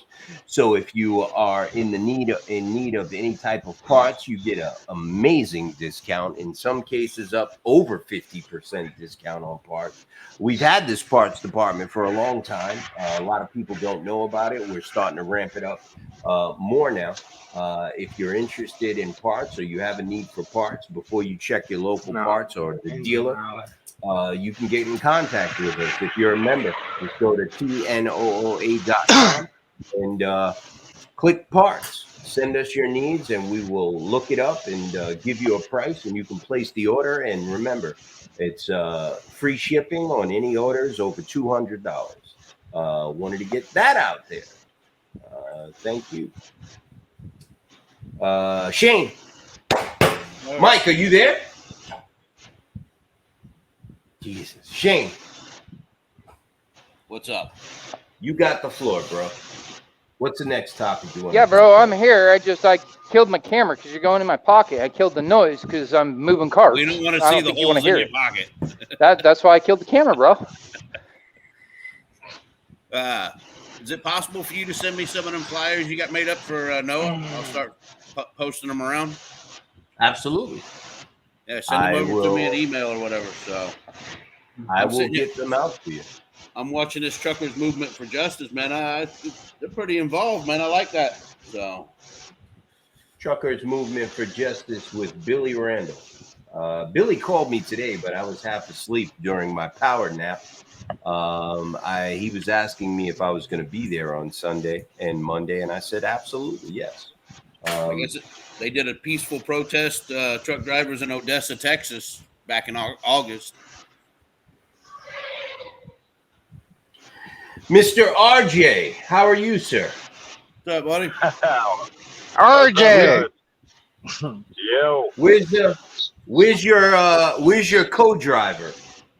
Rowdy. He's in the back seat. I can't quite show him right now. I'm more listening tonight. I'm trying to kick it down here to Alabama. So. Oh yeah. Yeah. Any new news? Not really. I mean, same old shit. I mean, I'm heading further south. Let's put it that way. So. You get Where you closer at? to home? Huh? Are you getting closer to home? Well, I'm heading further south. You know, I mean, Alabama's a hell of a lot closer than freaking Ohio where I'm at now. So. Glad to hear it, sir. I'm very glad to hear it. Well, it's going to be very short-lived, so I don't know. I got you. I got you. Just to let everybody know. Go ahead, RJ. No, I'm sorry. I was back roading it through Ohio when I tried to log in, but it was no service. But I missed the whole meetings this morning, and all the autonomous crap. So yeah, so I'm late to the party again. It's all good, man. It's all good. Just want to let everybody know that we are going to be at the California Trucking Show, October 14th and 15th, Ontario Convention Center. We will be at booth 1532. I will be there. The insurance division will be there. A few other divisions will be there. Michael, I think you'll be there. I'll be there. Chris Bennick will be there. Yeah, bro, we're out, already rented our car. We're going to drive down. Come out, meet us in person. We're going to have a bunch of stuff, hats, shirts, sweaters, Scullies, stickers for your truck. Oh, by the way, you guys check out my new bling here. I got a bigger one. Stickers for your truck, stickers for your refrigerator. You're going to have a bunch of stuff there. Yeah, CaliforniaTruckingShow.com. Tickets are free. Tickets are free.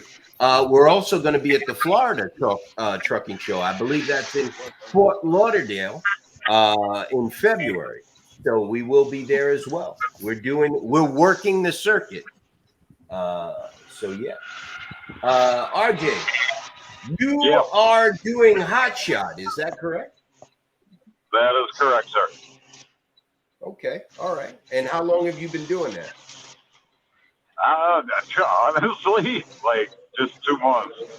I mean, I'm brand new. I'm brand new to Hot Shot. I mean, I've been driving a truck for, I don't know, 14, 15, 16 years. I don't know, somewhere along there. But I'm brand new to Hot Shot.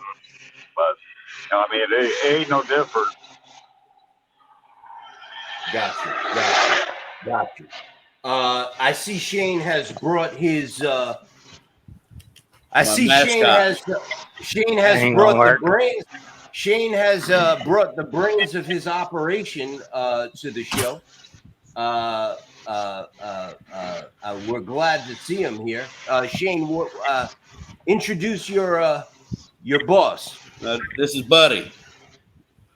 Buddy, quick question. Does it get tiring carrying him around all day long, buddy? I mean, yes. Does it get tiring? I mean, the guy obviously doesn't pull his weight. How old is Buddy, Shane? He'll be 3 years old in February. Wow. Yeah, he looks young. He looks like a good dog too. He's a good dog. He's lazy, but he's a good dog. It's good to be lazy. It's good to be lazy. RJ, did you say you are you've been driving trucks for 15 years? Over that, man. I mean, I started back in the 90s. I mean, right. You know, CDL, I started when I was 21. I'm 48 now. So, hey, you do the math. I don't know. I ain't good at math. Got you. That would be 27 years, sir. And how do you? So that would be 27 years, sir. Yeah. Well, I took a break here and there, so I'm gonna take 5 of them out of there. How do you like Hot Shot? Honestly, you know, I don't know. I'd rather be in a big truck, honestly, more than I do Hot Shot because there's, you know, I mean, especially non-CDL is, you know, a little bit more regulated. It's a little bit more strict on, you know, like what I can install because I just went pick this load up at the truck frame, and then they switched it up to, they wanted to put 2 of them on there. One of them was 4,000 pounds. The other one was, you know, 8,000. They switched it from 4,000 to 8,000 pounds. And, you know, non-CDL, I can't do that. My tire is, my gross empty with full tanks is 18.4. So, you know, I mean, like, I'm pushing boundaries. And I was like, nah, I can't do that. So, I mean, it kind of sucks in that respect. Also, I don't know. sitting in a pickup truck all damn day long, it ain't for me, man. I'd really rather have a bunk back there. Right. It made No, it made my feet swell really bad. And dude, well, I really have problems with my feet right now because I really wasn't expecting that. I think you had talked about that to me before. Yeah. And, I've never had man, problems with it in a semi, but running hot shot, man, my feet would swell so bad.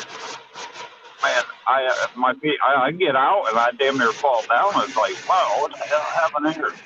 But you know, I really wouldn't mind having a regular bed every once in a while. But hotels are expensive. Brother, I took my back seat out and built a bunk back there. I had a regular sized truck mattress in the back of mine, and my feet still swelled like that. Yeah. Well, I can't do that with a 100-pound bulldog in the back seat either. So I'm kind of stuck. RJ, someone wanted to send you a message. Kevin Thomas, he says, just a heads up, 81 North in Roanoke, Virginia, they are checking paperwork. Okay? All right. So that is just a PSA for anyone on 81 North going towards Roanoke, Virginia. They are checking paperwork. They said they was running them up in Kansas today too up there. So they said they was on everywhere up in Kansas. I want some swag. If I show a little leg, will you send me a care package? Justin, I will send you a care package if you do not show your legs. No one needs to see that, sir. If you don't show your legs, you will get a care package. Oh, by the way, I did place an order for school bags. I did place an order late last night for school bags. Michael, what kind of pissy flowers are you hauling right now? What are those, bonsai trees? Mums, bro. It's mum season. Mum. That would be great if I knew what a mum was. I thought mums No, would like be. It's an annual. Well, no, it's perennial. I think perennial flower that flowers late in the fall. Right. Shane, you Yeah, have about the no home- mic. That hurt. About the hometown hum. Shane, Yeah. your mic is up. Not you. Go ahead, Jamie. Shane's mic. Go. No, I'm good, brother. Go ahead. I'm just driving. I got to head out. I got to be up in Pittsburgh, Texas in the morning. So.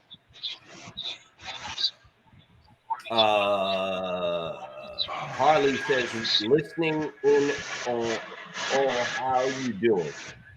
Look, I'm doing okay. The day started off bad for me. The usual you're an asshole threats from people who can't stand me. But I got over it. I'm doing okay. Hope you're doing good, Harley. I know you live on the road, sir. Where are you today? Let everyone know. Harley is like touring the country. So I like to talk to him. He gets around a lot. He has like no lane that he stays in. This guy travels the entire country. He goes where the money's at. I like him. That's what I do. Who is this? Chris? Chris? Yep. I've been I trying hear to you. do that for a while. Blake Alvarez wanted to educate us on what the hell a mum is. They are for fall. Are they perennials or annuals? That is the Annual. question. They're annual. I gotta leave. Yep, they're annual. I just asked the receiver, and they said they're annual flowers. They last about as long as it takes to get them off the truck because they don't have waterers here, so they're dead before they're even sold. Yeah, the annuals are a waste of time. RJ, what were you saying? We're talking about flowers now, boy. I don't know. I'm laughing. I hear you. Who are we? Chris. Yeah. Let's change the speed here. Let's get on another topic here. I will be in Washington. I told everyone about this already. I will be in Washington next Wednesday, meeting with congressmen and senators. I will be bringing a delegation. Some people from MAGA Mission will be joining me. Also, some other people from NOAA will be joining me, and I will be letting everyone know how that goes. Going to bring the fam with me down to Washington. So going to be meeting with the DOT as well, by the way. I found out yesterday from our people down in Washington that the DOT finally agreed to meet with me. So I will be meeting with the DOT on my trip down there, and the FMCSA probably as well. So that is the news on that. Harley says he is between Houston and Dallas right now. I believe Justin is as well. They are annuals. Mums are annuals. Blake educated us on that. Thank you very much. I just told you that, man. I asked the people that own them. I don't trust people down here by me. Sir, You can sir, plant I don't them and trust they'll come people back I every don't know. year. Yeah. Okay. Yeah. All right. Won't survive the winter. Well, that's not good.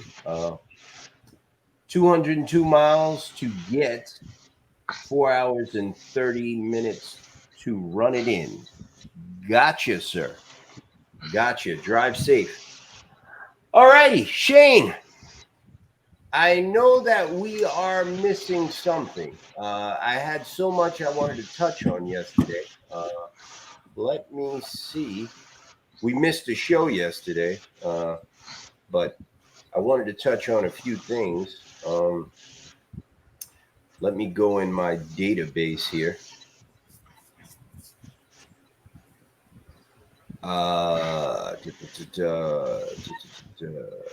Wow, it's all been about autonomous trucking. Yep. Let me see. Will DOT arrest me if I kick them in the arse? You know, most likely yes. They will arrest you. I'm going to go with yes on that one. Anyone else want to field that? Once they give you a clean inspection, tell him that his wife needs you to bring home some milk.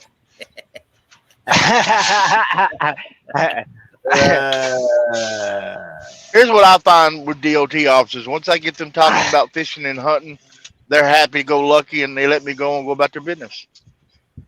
See, Jamie, you handle it smart, man. I like that. I really do. That is the way to do it. You know, to be honest with you, I don't have too much trouble with them anymore. In the beginning, I used to, because I used to handle it the wrong way. But I kind of like you, Jamie. I learned how to deal with them, so I don't have as many problems with them as I used to. But you are right. If you try to be calm and polite, sometimes they give you a break and you don't have as many issues. But, you know, it all depends on who you run into.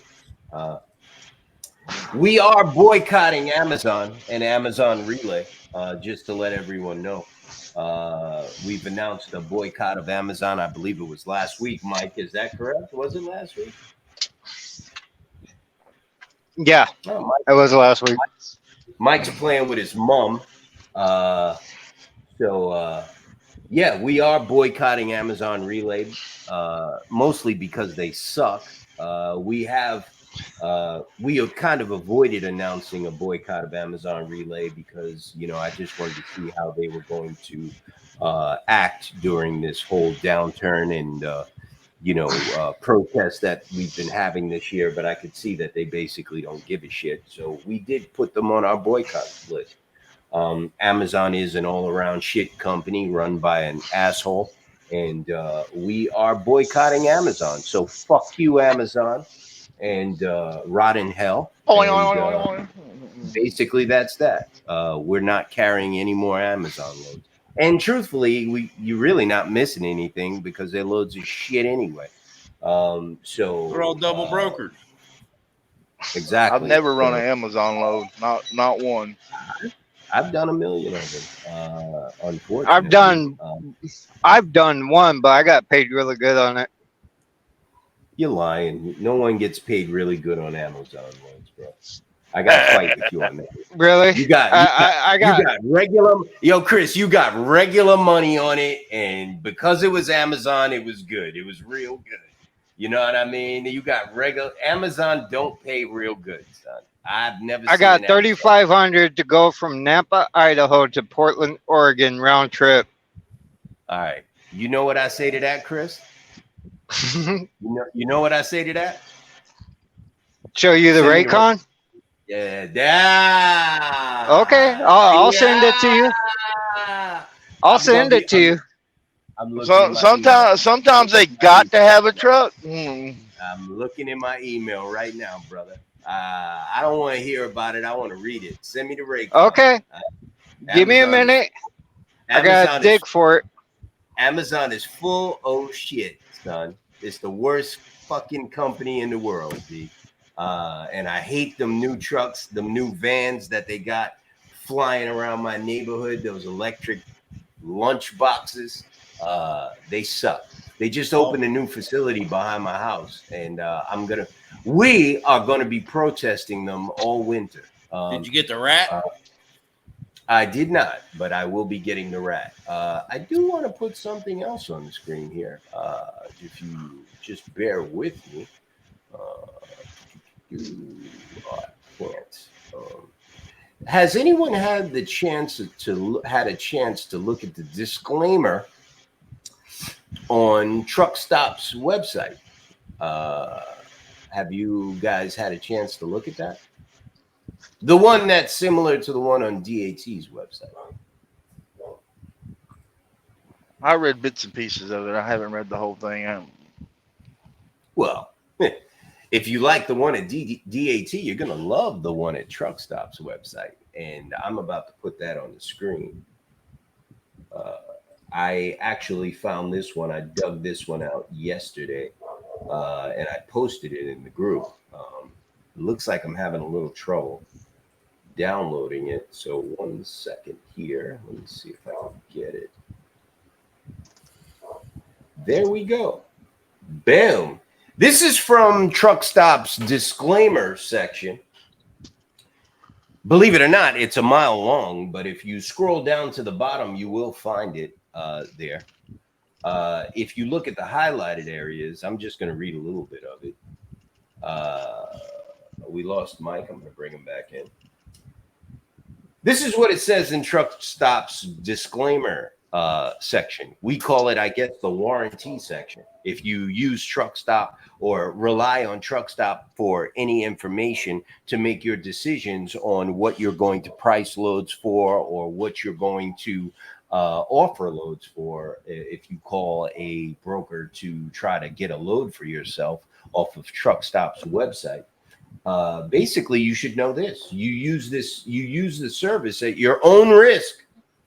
While we make reasonable efforts to post and supply accurate and timely information, we make no representations or warranties of the accuracy of content on the services or content otherwise provided to you by us through an alternative means, and assume no liability or responsibility for inaccuracies, errors, or omissions in such content. Without limiting the foregoing in any way, we make no representations or warranties whatsoever regarding reliability, which is kind of important, don't you think? The reliability of the information on Truck Stop's website is kind of important, don't think? I don't know. That's just me. Check the email, Mike. Will do, sir. regarding quality, qualifications, suitability, safety, accident history, vehicle history, criminal or civil liability history, credit worthiness, or experience of any of the users of our service. In addition, by using the services, you acknowledge and agree that we do not and have no duty to conduct any investigations or evaluations relating to any of the foregoing. Wow, that's deep, isn't it? That is deep. You know, I am not a lawyer, but I play one on Facebook. That is deep. In addition, let's see. You have no duty to conduct investigation. You fully and completely assume all risk of using the services and any content, materials, or information provided to you by us or any other user of the service. Neither we nor any other party involved in the creation, distribution, or display of the services or any other materials or information provided to you by us, collectively suppliers, is liable for any lost profits. that once again, that is deep. Or any direct, indirect, punitive, incidental, special, or consequential damages arising out of or that result from your use, inability to access, or use, or reliance on the services or any other materials provided to you by us, even in the event of our negligence. Correct me if I'm wrong, but doesn't that say even if we know we fucked up, you can't blame us? I don't know. That's what it sounds like to me. You know what? I'm just going to stop right there because the rest of it is pointless. I mean, it pretty much says everything it needs to say for itself. I don't need to read the whole thing. But my question to you guys is, isn't their disclaimer even more shittier than DAT? I'm going to look. I'm going to see if I still have DAT's disclaimer. No, I don't. But I can get it. So it's not. If you need to see it, let me know. I'll put it on the screen. So we'll start with you, Shane. I know you're the lawyer in the house. I ain't no lawyer, brother. Go ahead. Like you, I play one on Facebook. Yeah, me too. It's just, I mean, I honestly, I mean, anybody that looks at the rates and the rate matrices and stuff on these load boards, anybody that follows it is a bonehead, man. I'm sorry. If you follow that, then you have no industry experience whatsoever. I mean, I can look at it. I can look at it. It tells, oh yeah, you know, going cross country, it pays $1 or $2 a mile. That's that's the going rate. I'm sorry, but no. I mean, I got a few choice words for them. I've never used it, never once. Mike, put up that rate con that I sent you. Chris, that was back in November or December when they were trying to pay $2 a mile. Yeah, Chris, I'll $2.50. I'll do it in a second. I mean, it's moved on. even I'll truck circle stop, back to it. 1, 2, 3, any of them. I mean, it's not valid info. I mean, I tried using it one time when I first started, and I seen $1.08 a mile going from, I think it was New York to California. I said, I'll never use this shit again. Right. Michael, I mean, if you're not going to use it, why pay for it? I pay the $45 a month board because I don't use it. I've not used it. I knew it was trash. exactly. So don't pay for it. Everybody, if you're using a load board, drop that shit down to the minimum and roll with it. There's no sense of paying for that shit. That whole BS marketing that it posts quicker. Let me tell you something. Like I said before, I pay for multiple load boards for all my dispatchers. We can be looking at the same damn area for the same truck, 3 or 4 of us, and each one of us will have different listings on them load boards, man. So there's nothing that's, you know, comparable on them. So I mean, for them to say, that's I've never spent more than I had to on a load board because it's nonsense. Right. Michael, before we go back to Chris, are you there? What's up? Chris, are you there? No, Chris is gone. Go ahead. Chris took a nap. He looks like the head in the box on that on the Tonight Show. Do you have a comment on the disclaimer from Truck Stop's website? Well, last time I had a comment about load boards, you told me I was the troublemaker of the room. So, do you really want me to go there? Because they're all owned by the elites. They go round and round in circles. And if you know anything about it, you'll know that it's just one big design to screw us. I want to get to, and Mike, you're totally right. And I want to give Jamie the floor on this one. But before I do, and Mike, thank you. You are totally correct. Before I give Jamie the floor on this one, I want to tell you why I decided to circle back to this issue that we addressed like 2 weeks ago when we addressed it with DAT. The reason why is because DAT and Truck Stop both are members of the board of directors of the TIA, the Transportation Intermediaries Association. And when I posted this in the group yesterday, I was quickly met with disgust and bile. One individual that goes by the handle Matt Davis posted, "The only BS I see here is they can't guarantee their service. As far as what's posted there, it's up to the carrier." Chris is being a pain in my ass right now. "It's up to the carrier to do their due diligence on why they conduct business with." I told him JP Pruitt said, "Read it again." And he said, "What part am I missing?" And I said, "You're missing the entire thing." And he laughed and said, "I wouldn't give a straight answer either," as if I was trying to lie about something. I didn't know we had that many liberal truck drivers. Yeah, well, no, we do. You learn something every day. Someone said, "This is pro forma general waiver liability. Virtually every commercial services contract contains this boilerplate language." Shane, I know we're both stupid, but well, at least I know I am. Does that sound like run-of-the-mill boilerplate disclaimer language to you?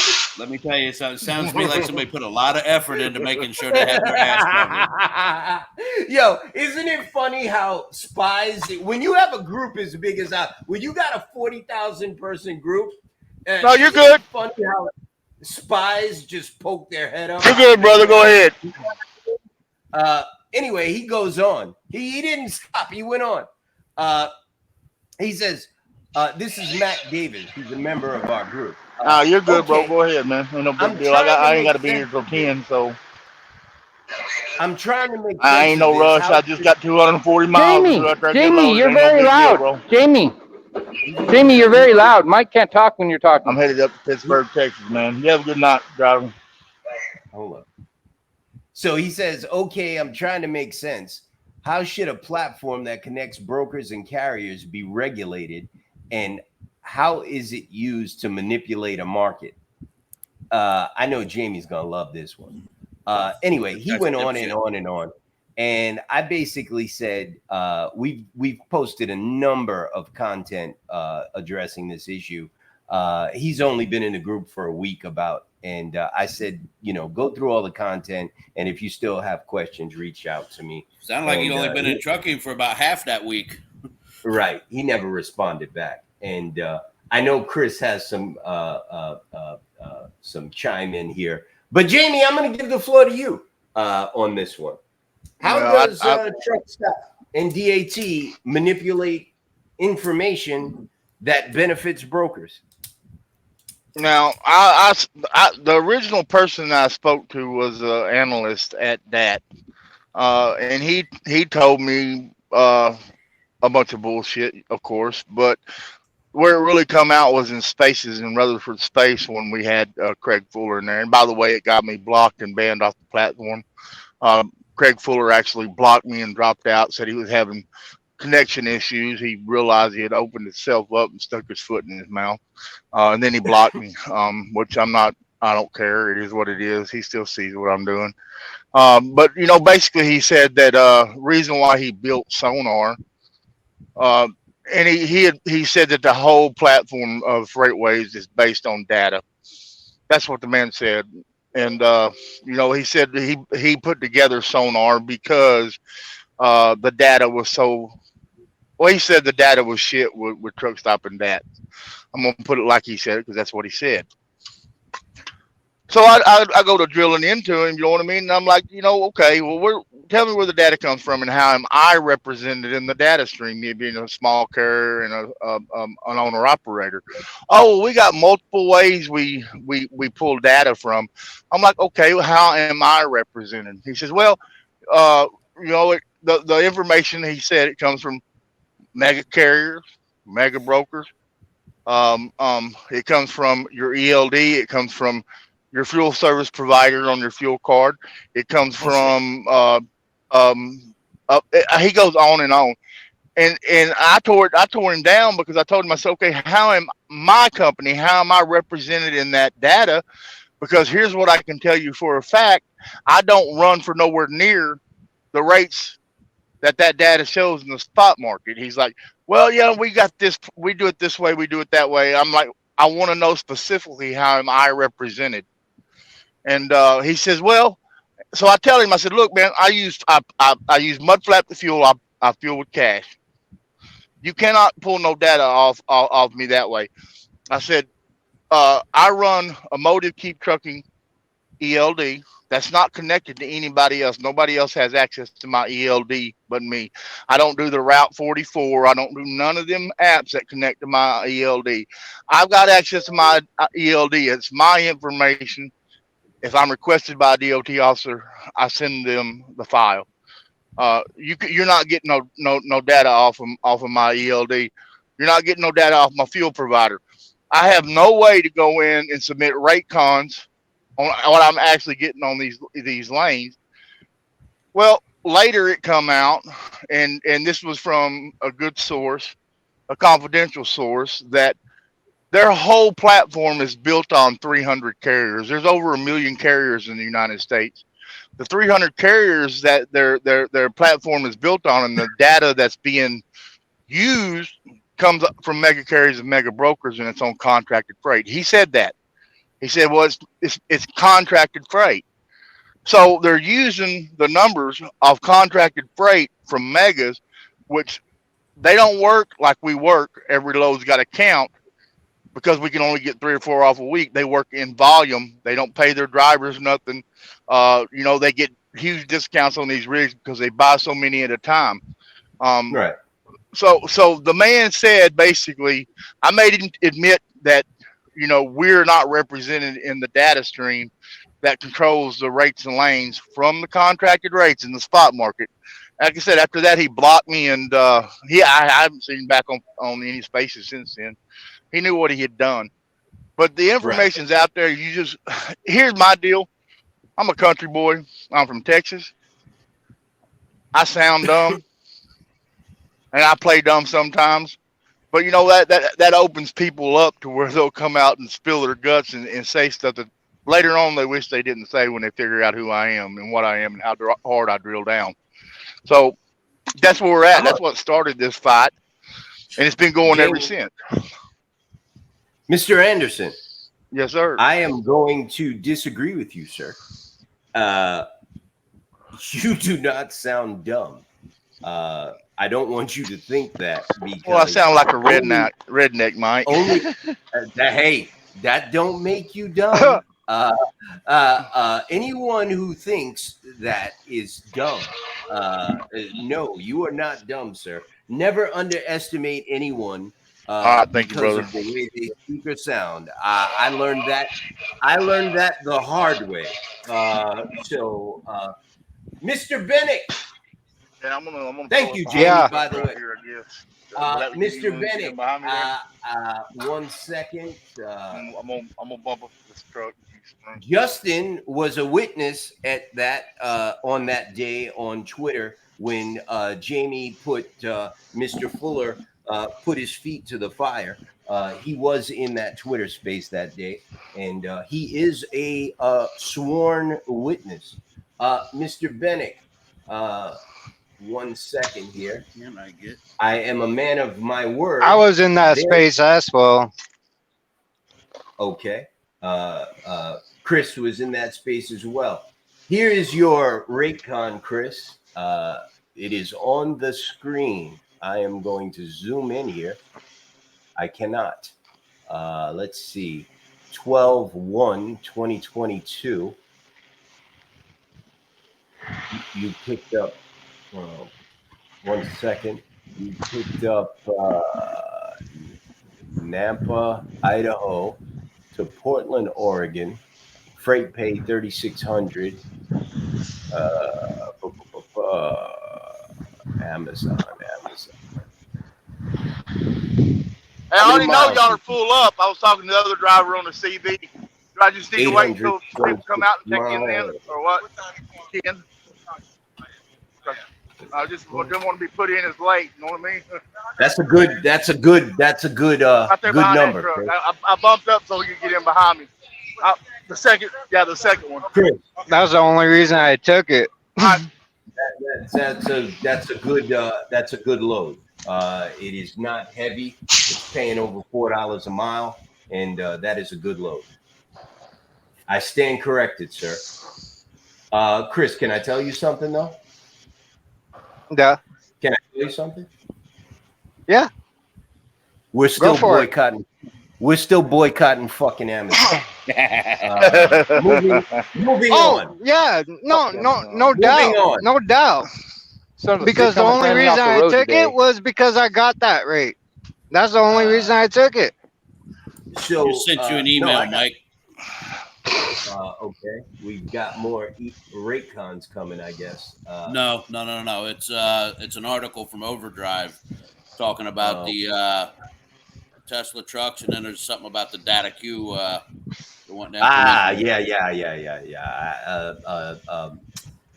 James Lamb sent that to me today. He asked me to post it in the group. I was taking my power nap at the time, so he went ahead and did it. I didn't get a chance. I skimmed through it. I'll be honest with you, Shane. I can't stand Data Q. It's a farce. Right, and I don't want to be bothered with it. It may be important. I don't know, but I didn't really read it. I will post it in the group though, and I appreciate that. I see your email right here. Their whole data chain that they're using to manipulate and make themselves incredibly rich is all built on a deck on a house of cards, and it's tore down now. I agree, Jamie, and I'm glad Chris is back because when Chris, are you there? Oh. Yeah, I'm here. We had a meeting with Chris's congressman in Idaho, and it was a good meeting. And Chris's congressman is not on any transportation committees, and he's a nice guy, and his team is very cool. And they were very honest. They were like, we don't focus on transportation issues because we're not on any of these committees. Can you guys explain to us or give us a little bit of an overview of what you do and what you're going through? And we spoke for about 35 minutes. And after we explained to him how DAT and Truck Stop works, he said, it sounds like you guys are dealing with a cartel, like a drug cartel. You know what I mean? And, everyone can see this. It's a scam from top to bottom, and it's something that's been allowed to happen and turn into what it is right now over 40 years of abuse and loopholes in the transportation industry. You know what I mean? And any industry as large as the transportation industry needs to have a regulated and secure information delivery system. DAT and Truck Stop are not secure. They say that in their disclaimer. They tell you that we are not secure. Do not rely on our information. You use it at your own risk. The transportation industry is a lucrative industry, similar to the financial industry. You will not be able to find one analyst that has a disclaimer on their website like that transmits financial information that investors use to make informed investment decisions on their personal portfolio. If an analyst tried to do something like that, they would be charged by the SEC and recommended for federal charges to the Department of Justice because it is a violation. When I brought this up to Chris's senator, Chris, did he agree? Yeah. And it was a congressman, but yeah. I'm sorry, Congress. You're right. He agreed with it, and like Mike said, he said it sounds like you're dealing with the cartel. So, to answer your questions on that one, that is why we highlighted these disclaimers. It's very important. And yes, Truck Stop and DAT does not stand behind their product and the information that they sell. That brokers and carriers and owner-operators out there use to make informed decisions on their businesses and what they do. And that is bad. That's very, very, very bad, actually. And it is something that I think is being overlooked. And Truck Stop and DAT are both members of the board of the TIA. So, that makes absolutely no sense either. That goes to show you that the information that they disseminate out to the public is it's skewed towards the broker, benefiting the broker. Yeah, Mike, go ahead. I know I'm the troublemaker of the room, but it's not being overlooked. It's being ignored. Ignored. They know it's happening. You are correct, Michael. I think we covered a lot of ground tonight, so I'm going to go to final words with everyone. You want to start down Did this you road. touch base on the 80 million going to truck parking? I did not, sir. Sorry, I left that one out. We will touch on that tomorrow. Actually, I don't think we're going to have a show tomorrow because we have Twitter. So we will touch on that on Friday. I'm reading a post in the group here. I don't get the hate. Oh, look at this one. Steve Sanker, 1 minute ago. I don't know. I don't get the hate with TQL. They're always nice to me. We have a couple of good lanes and they take care of us and they're usually understanding when they call us with some garbage and we pass. It's pretty rare that we deal with a dickhead over there anymore, but we have a very good reputation on their side, I guess. Wait till they get a $3,000 bill for a load they never hauled. Yep. Oh my God! Guess what? Guess what? When they do bitch about that in the room, I'm going to be the first one to tell them it's their own fucking fault. Period. Yeah. They didn't listen. They don't listen to anybody that's told them anything about anything. And the simplicity is they deserve it. When it comes around and they get a bill in the mail for $3,000 for a load they never hauled, and their factoring company locks them up and won't give them any money because TQL put a bond on them. Okay. When that happens, do not come to us. Period. Don't do it because we will tear you down. I promise. Guys, these guys like this guy, they're the problem. You know what I mean? Like, this guy's obviously been doing this like 2 weeks. You know what I mean? And somebody talks nice to him and he thinks they're his best friend. Right. He's one of these guys that can't get a load from another broker because he's only had his authority for 2 months. So TQL, the only way they get loads moved is to find dummies like this that they have no place to get loads from. Just out of curiosity, Mike, ask him what he's making per mile. Is he going broke? Sir, I absolutely would not waste my time. I'm totally Oh, okay. past that. I stopped talking to these people 7 months ago. I don't waste my time. You figure them That's out. why you're the boss and we're not. Mike. TQL has actually come up considerably on the rates. I've been watching them. Well, Mike, you know why? Since we Because they started can't get this, they nobody to have. move it. I understand that, but what I'm saying, they have come up considerably on their rates. I've been watching them. I watch them Yeah. every day. And Does here's the thing: TQL I don't load? care if they paid $100 a mile. I want to see them go out of business. They do are. TQL. They do It boils down. TQL It's loads not even because about their rates per mile, though. It's they about their do- whole. they have Go ahead. new authorities. The bottom line is TQL has 16,000 owner operators in their database because anyone with a heartbeat can fill out a carrier pack with TQL. They take new authority. So they know that everyone in their database is desperate. If you call TQL up and the rate makes absolutely no sense, they don't care. They have 16,000 morons in their database. I'm one of them. Well, I used to be. So they don't care. You know, if you think $2 a mile is too low, they've got a ton of other people in their database that will do that load. They'll do it for And they've $1.50. worked on their database. They've worked on their database for what now? Over 20 years, probably longer. TQL's Long been in time. business since '98.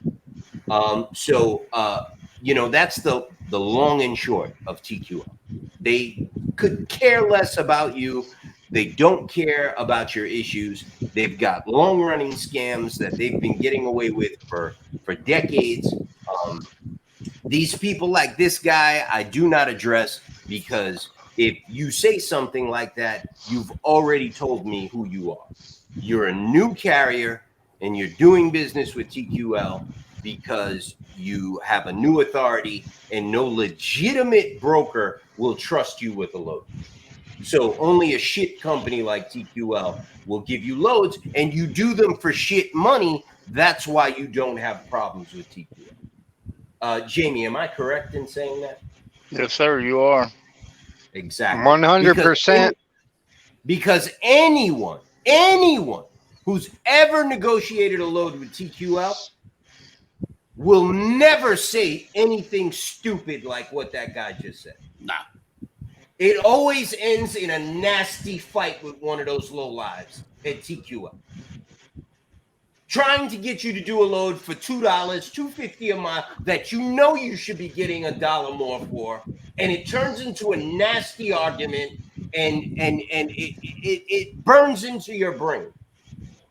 So no one who has any experience with TQL would say anything stupid like that. So Mike, no, I won't address it. You know what I mean? Go ahead, Shane. You were going to say something? No, I just said, I mean, it boils down to, it's not even just about the rates. It's about their whole mentality when it comes to the carriers. I mean, if a carrier's on a, you know, they get detained for, 6 hours at a stop. Oh, well, present an invoice to our carrier relations team and we'll make an answer within, 14 days. I mean, it's ridiculous. I mean, there's one particular broker from TQL. It's called Rolls Royce. They're a dispatch company that actually does broker agency for. I was screaming at the top of my lungs with this guy for 45 minutes. If I could have reached through that phone, I would have probably strangled him. And I said, never again will I ever do it. And I mean, it got nasty. I mean, I flat out told him where he could go, what he could do, and how he could do it. And I told him, I'll never do another load for you. Because we had done one load for him before, and one of my dispatchers booked. I told him back then, don't ever book with this particular broker agent again. And about 6 months later, they did, and we had the same problem with him. And I was sending him emails that I had addressed on the previous problem. I was ready to kill this guy. It's a good thing I wasn't in Ohio, because I would have probably drove down there and found him. I mean, I was ready to beat the daylights out of him. And because of the National Owner Operators Association and the group that we have, we were able to uncover a long-running scam that TQL has been running for decades with the fake invoices for damages and claims Oh yeah. on carriers that they make the ends meet every year with. They come up with these fictitious claims, and they send an invoice to your factoring company, and your factoring company, of course, is a prostitute, so they just give the money to TQL with no argument, right? And we were able to Don't forget they uncover lock this. down your account and don't give you any more money till it's paid. Exactly. Right. And the only way we were able to uncover this is because we turned into a 40,000 man Me Too movement. So whenever someone has a problem, they come running to Noah and our Facebook group. So and we appreciate that, but don't come and tell me TQL is square business. Like, oh yeah, they're the greatest. They're low lives. They're boiler room low lives. So don't try. Curious, when TQL has gone after carriers for past loads, has it only been carriers who use factory? Do you know? No, it has not. They go after people who have not used factory. I've been contacted by people telling me that they've been sent these invoices to their home, to their offices, and no, they do not just go after carriers and owner-operators that use factoring companies. If yes, that's targeting. Mike, they tried coming after me for a power only, and I haul my own reefer, so I was really fucking confused on the idea. But I do have that note somewhere. Right, Mike. That's the scam. It's with the power onlys with TQL. Yeah. They say never that hauled you the power damaged only. the trailer. Right. They say because they don't even care anymore. You understand what I'm saying? They are beyond the scope of justice. They are beyond the reach of law. They are lawless. They don't care anymore. Boy, They just I wonder. send them out to everyone. Shit. So Wow. yeah, you're right. If yes, that's targeting, because when going after one who uses factoring, TQL gets the money back instantly and easier than they would any other way, right? Yeah, that's true. I don't see why it's still not targeting, but yeah. Can you legally buy an authority? Hold on 1 second. Chris, go ahead. Go ahead. Were you going to say I wasn't something? going to say nothing. That was ADD. No, that was No, me. that was ADD. I almost got in a damn accident. Two people pulling out of behind a construction zone that were workers, pulled right out in front of me, and I promise you that an autonomous truck would not have seen that they were going to jump 2 lanes. I seen that they were going to do it, and I slowed down way back there. But I'm empty, and I probably have flat tires now. Damn. So that's real time. So what you just showed real time is the reason why you need a human being in a truck. Is that what you're trying to say? Yeah, and I promise you, if there was somebody behind the wheel that was supposed to take over, because it didn't know what to do, it wouldn't have mattered. It would have ran them over. Because both of them pulled right out in front of me on a 70-mile-an-hour freeway. Mike, I saw your eyes. I saw your face. You looked like something was going on. I was scared, dude. I got smoke coming off my damn tires. Yeah. Why don't you pull over, bro? That was $5,000 worth of tires I probably just lost. I know. Why don't you pull over, man? I'm going to right up here, but there's nowhere to pull over right here. I'm shaking. I am shaking. Relax, bro. It's all right. You made it through it.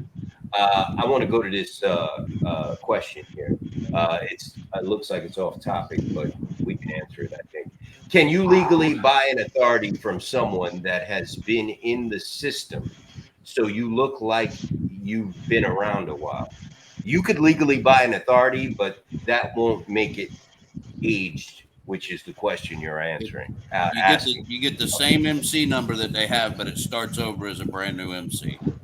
Right, because you have to change. And you get their rep too. Right. You get their rep too. Right, but you do have to change ownership. So unless they it's a pain in the butt. Right. Unless they stay on board, and the authority doesn't actually change hands, it does start over from scratch. Square Remember, one, day one. They can become part of the company, and it takes about 6 months to a year to actually do a legal transfer with attorneys and everything else, which is usually done when there's a big contract involved, and then they can keep it. That's the only way. But it's not like these guys on Facebook offering to buy, to buy authorities. It can be done, but it's a very lengthy and a very costly process. Authority is based on insurance. The clock starts ticking once the insurance company does your filings. And when you change insurance, it starts over. Right. You can't run your trucks under someone else's insurance policy unless you're under their authority. So once you change ownership of the authority, you have to have your own insurance policy in place. Yeah, you can buy an authority, but you have to put your insurance in place. Once you do that, the clock starts ticking from zero. No. But their crappy record follows, so you could be having really bad insurance. The safety history does follow. So, yes. Yep. But, it is what it is. Let me see who asked that question. I'm curious. Yeah, I'm not going to say his name. I don't know why the hell he asking that. Is it Greenstead? No. Oh, damn it. I believe that one. What the hell were we talking about? I've been going at Carper pretty hard. He's pissing me off. TQL. Oh, Greenfield? Yeah, he's pissing me off. Mike, I actually talked to Greenfield Carper on the phone. Have you ever talked to him on the phone?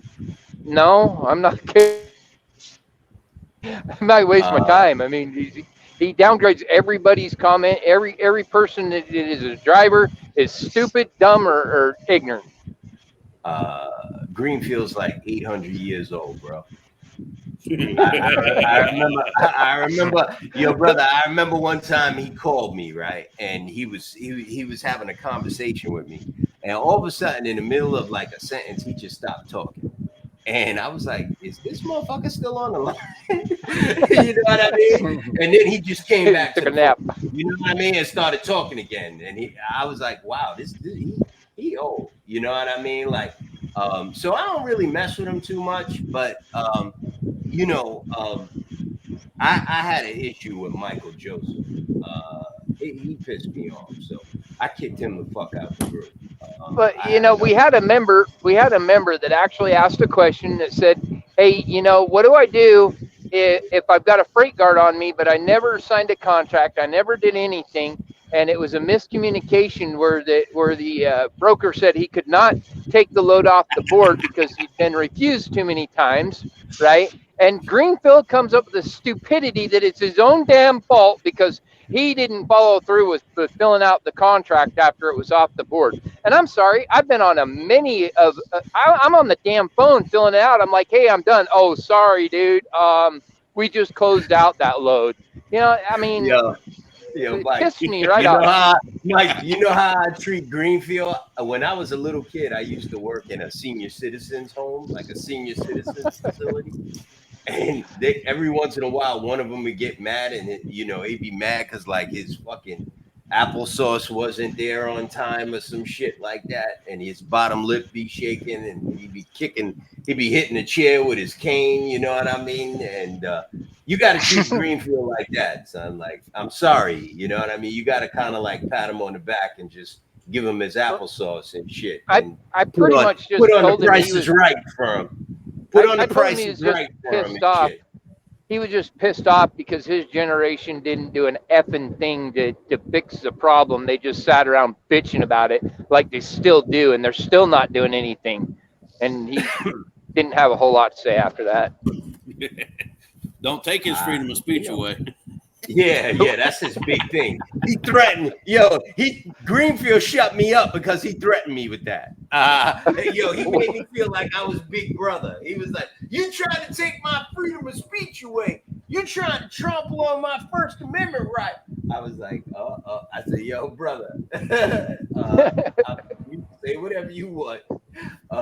Don't worry about it. I'm not gonna never take down another one of your posts or another one of your comments. Just say whatever you want. I don't want to get charged with He your ass. accused me of taking my comments down. I want to know who took my what moderator took my comments down for him to have the ability to say that I was taking my comments down. I just want to know.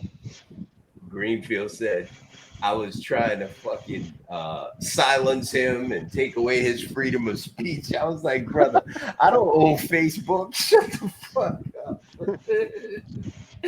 I'm still new in all of this, and all of you are my mentors. Don't go there, bro. I think I Nah. pretty good there. If we're your mentors, you got problems, bro. We're just common truck drivers, man. Don't make us your mentor. You do it Yo, yourself. brother. I still like the wrong end of the cigarette, son, every once in a while. So, Jamie, what's going on, man? I'm waiting to get in here to load. They're full. Get out and go smack someone. Yeah, I hear you. I ain't no rush. Man, hey, one thing you'll learn about me when I'm out here in this truck, man, I'm calm, cool, collected. I don't let nothing get me worked up. Very rarely will you ever hear me cuss another driver. I just sit back, kick back, and do my thing, man. You I'm know, not cussing other drivers when they try taking my hood off going down the road like. Hey, my Amazon did cousin today. will stand up. My cousin will stand up on the dash, jump up and down, beat his chest, stick his head out the window, threaten to kill everybody around him. He's a stress ball, man. You know, I He sounds rode like with my him. kind of We person. rode together for about 3 or 4 weeks when I first come out of Christensen over there, man. And dude, I'm telling you, I was like, dude, you're gonna have a freaking heart attack out here, man. Yeah, my brother's that way. You know, Justin, I just joke around, bro. But what I will tell you is this: I will never lie to you. I have learned in this business that there's no reason for it, and I will always tell you the truth. I joke around a lot because I'm just like everybody else, trying to survive in this business and trying to keep my doors open. I joke around a lot, but one thing I will guarantee you is that I will always tell you the truth. So if you ask me a question and I know the answer, you can be assured that that's my truth on that topic. Am I right? Probably not. Maybe I'm not right, but it will be the truth.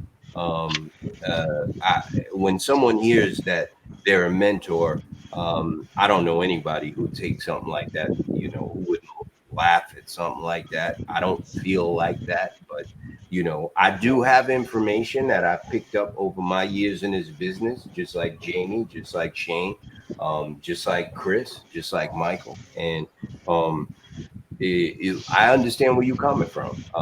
I know that there's a lot of guys that won't tell you the truth, and they've been doing this a long time. Especially in today. They treat new guys like they're pariahs, and wanna disrespect them and shit like that. I don't get down like that, bro. I never did.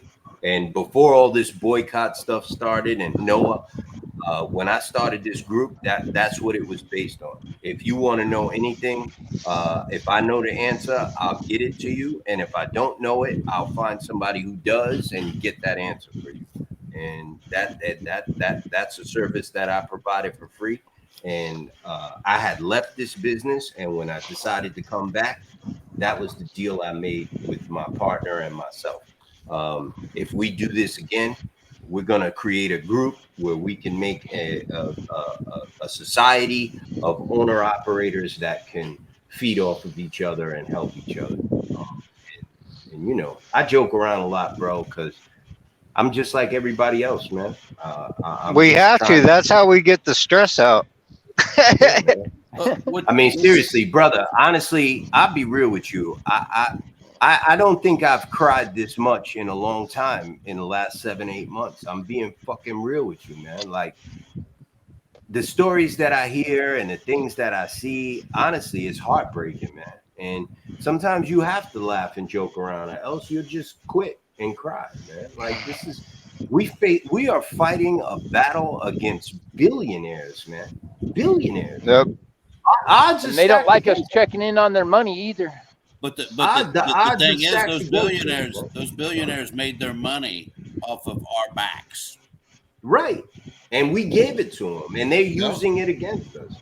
You know what I mean? And, you know, the odds are stacked against us, and it's hard, man. Today is a perfect example, yo. Today is a perfect example. Until I sent you guys the invitation for this StreamYard, I had the shittiest day, and I actually feel better right now. I was having the worst day ever. I went into my son's school and I was screaming at everybody. I was running around the whole school. We couldn't find my baby. No one knew where the hell he was. We had the cops there. It was a nightmare. I was late to pick up my other son. Some guy started screaming at me and sending me nasty emails and threatening me from early this morning up until this afternoon. Me and Jennifer got into it. Was just a miserable day all the way around. I deal with this shit like every day, bro. Like if you don't laugh and joke around, you'll just flip your wig, man. And you know, that's pretty much it, man. Like I just joke around, man. Yeah, anything you need, absolutely, man. If I don't have the answer, I'll get it for you. First off, you're human like everyone else, and that's all I ask for is the truth. You got it, brother. Mr. Anderson. Yes, sir. I know I tried to close the show down like an hour ago, and we're coming up on hour 3. We got an hour to go. I got all night, brother. I got to get loaded. I still probably got about 8 or 9 hours in front of me tonight. We're going for a record. I went on and pre-booked my truck out for the rest of the week till Sunday, and I got 273 a mile, all miles traveled. So I done pretty good, man. I guess that's what I'm gonna have to do. But it also puts me in Clarksville, Arkansas, empty Sunday night, so I'll be able to get out of Arkansas real good Monday. I mean, I've done pretty good this week, but I guess I'm gonna have to readjust my plan again and start pre-booking my truck because I'm not doing no good trying to book day of freight, man.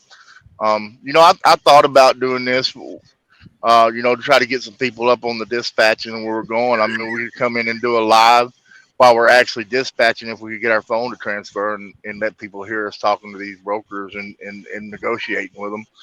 Something like that. I don't know. It's just something I was running through my head. But yeah, I got a phone call earlier, Mike. You know, we got to remember we got a couple of women in here, and you know that estrogen's a motherfucker. I got a phone call and Jennifer was crying, and I'm like, you know, calm down, what's going on? And we talked, and I think she was better at the end of it, but she was really upset. She's stressed out, you know, she's got a lot on her plate. She says, you know, she said, I want to help everybody so bad, but there's so many of them. Every time I get one wrapped up, there's 2 more coming in, need to be helped. And she said, I don't know what to do. I mean, it's so bad out here, you know, and it breaks my heart. And I'm like, I understand, Jennifer, but we're putting the information out here for these people. And if they don't take that information and listen to us, then what can we do? All we can try to do is clean up their mess and hope they learn from their mistakes. We've been preaching due diligence. Do your due diligence. That's number 1. Negotiate hard. Number 2, you know what I mean? Be patient. Number 3, you know what I mean? And if you don't do them things, even if you're a new authority, you're going to get caught up. And I told plain simply told her, I said, Jennifer, all we can do is try to guide these people and help them. That's what we've been trying to do. It's what we try to do every day. But you know, people are hard headed. They're not going to listen. They're going to think, oh, I can do this. I got this. And then when they get caught up, all you can do is clean up their messes and hope they learn from their mistake. You know what I mean? So that's where we're at. You know, it's sad that it's so bad that, you know, I mean, our broker, John and Jennifer has been busy. Understand that. But she was kind of heartbroken. She gets down in the dumps sometimes. So we gotta keep in mind that they're women and they got a little bit different hormones than we got. You know what I mean? That estrogen is motherfucking. But it was all right. Today there was a guy. I don't know who the fuck this lowlife is. He called me up early this morning, and me and my wife, we have a problem because my sons, they used to go to the same school, and my oldest son now has to go to another school all the way on the other side of Queens, and the mornings are tough. We run around here like chickens with no heads, trying to figure out who's going to take who where and who's going to do this and that, and this guy calls me up this morning. He goes in on me. You can tell from the moment I picked up the phone, he was full of shit. He starts laughing. I'm like, hello. He's like, yeah, I'm calling because I got some questions about the National Owner Operators. So, you know what I mean? Like, you could tell the guy's full of shit. He just wants to be an asshole. And, I'm in the middle of, I'm trying to do what I got to do with my kids, and I'm trying to, hurry back so I can catch this hearing today. And I'm trying to be nice to the guy, and the conversation got nasty.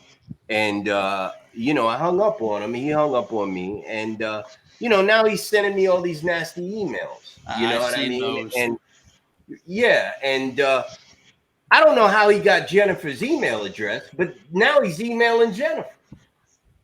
And, it wasn't Jennifer's fault. You know what I mean? But she sent him an email back trying to, intercede customer service. And I was like, no, he doesn't deserve that. You know what I mean? He's an asshole. He deserves exactly what he got. He doesn't deserve excuse. She was like, Mike's from New York, and, maybe he didn't have his coffee. And, no, this guy was an asshole. He deserved exactly what he got. So I contacted Jennifer, and I said, Jennifer, listen, before you contact people that contact me and whatever, if it goes back, call me first and find out the entire story before you send an email like that, because he didn't deserve an apology. I did. I deserved an apology. I'm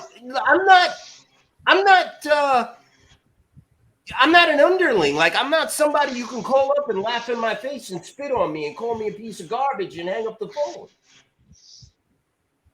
I think what it boiled down to was, Mike, she didn't know he shot a loop around you. You know what I mean? Right. She didn't know that happened. And I just told her, please, next time, contact me first. And, it wasn't a big deal. I was in a bad mood. Yeah, I was in a bad mood. I was having a bad mood. You know what I mean? And, these are the types of phone calls that I get on a daily basis. Phone calls, emails, text messages, all types of things, man. I mean, I get people from TQL calling me up and sending me text messages. You know what I mean? Last month, it was never ending. TQL and CH Robinson, the brokers and the back office people, were calling me and texting me all day and night. It's harassment, man. Like, and I don't share that all the time. I don't tell people, you know what I mean? But the last month, they saw I was ignoring them, and they got into the group and they started posting it in the group. You know what I mean? And, it wasn't, I apologized, and, she apologized, and, it was just a misunderstanding. But that's what I told her, Mike. I said, later Mike's going to call and everything will be all right. Just calm down. You know what I mean?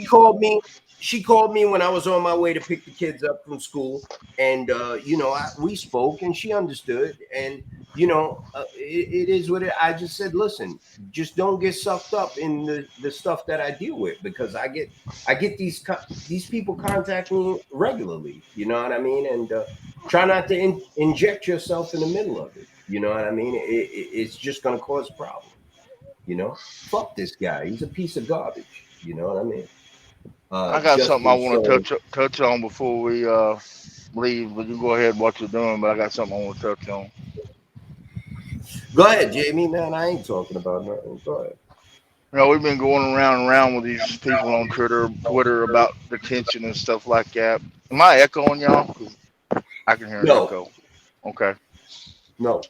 Anyways, we've been going around and around with all these people on detention talking about on Twitter, me and Mac talking about detention and layover and you know, we can't get them to understand that, you know, how much money we're losing out here on the trucker side. They're like, well, you know, if they got to pay off all this detention and stuff, then it gets passed down to the consumer. That's not our fault. I'm trying to get them to understand that out here running one of these trucks, under ELD, time is money. You know, this week alone, between me and my cousin, we've been tied up twice with detention. The broker, it would have probably been around $400 to $450 detention. So we get a hold of the broker, and you know, we're on tracking on these loads. I accept tracking. I prefer tracking. Tracking does not bother me at all. I track. They know it. I keep them downloaded on my phone. I end the track after every load, but it's always downloaded on my phone, so they know that they can just send it to me. But even though we're under tracking, they know exactly what time we got there, exactly what time we left, was updated. You know, 2 of these brokers this week told us that, you know, we're working on detention, but it could take up to 5 days.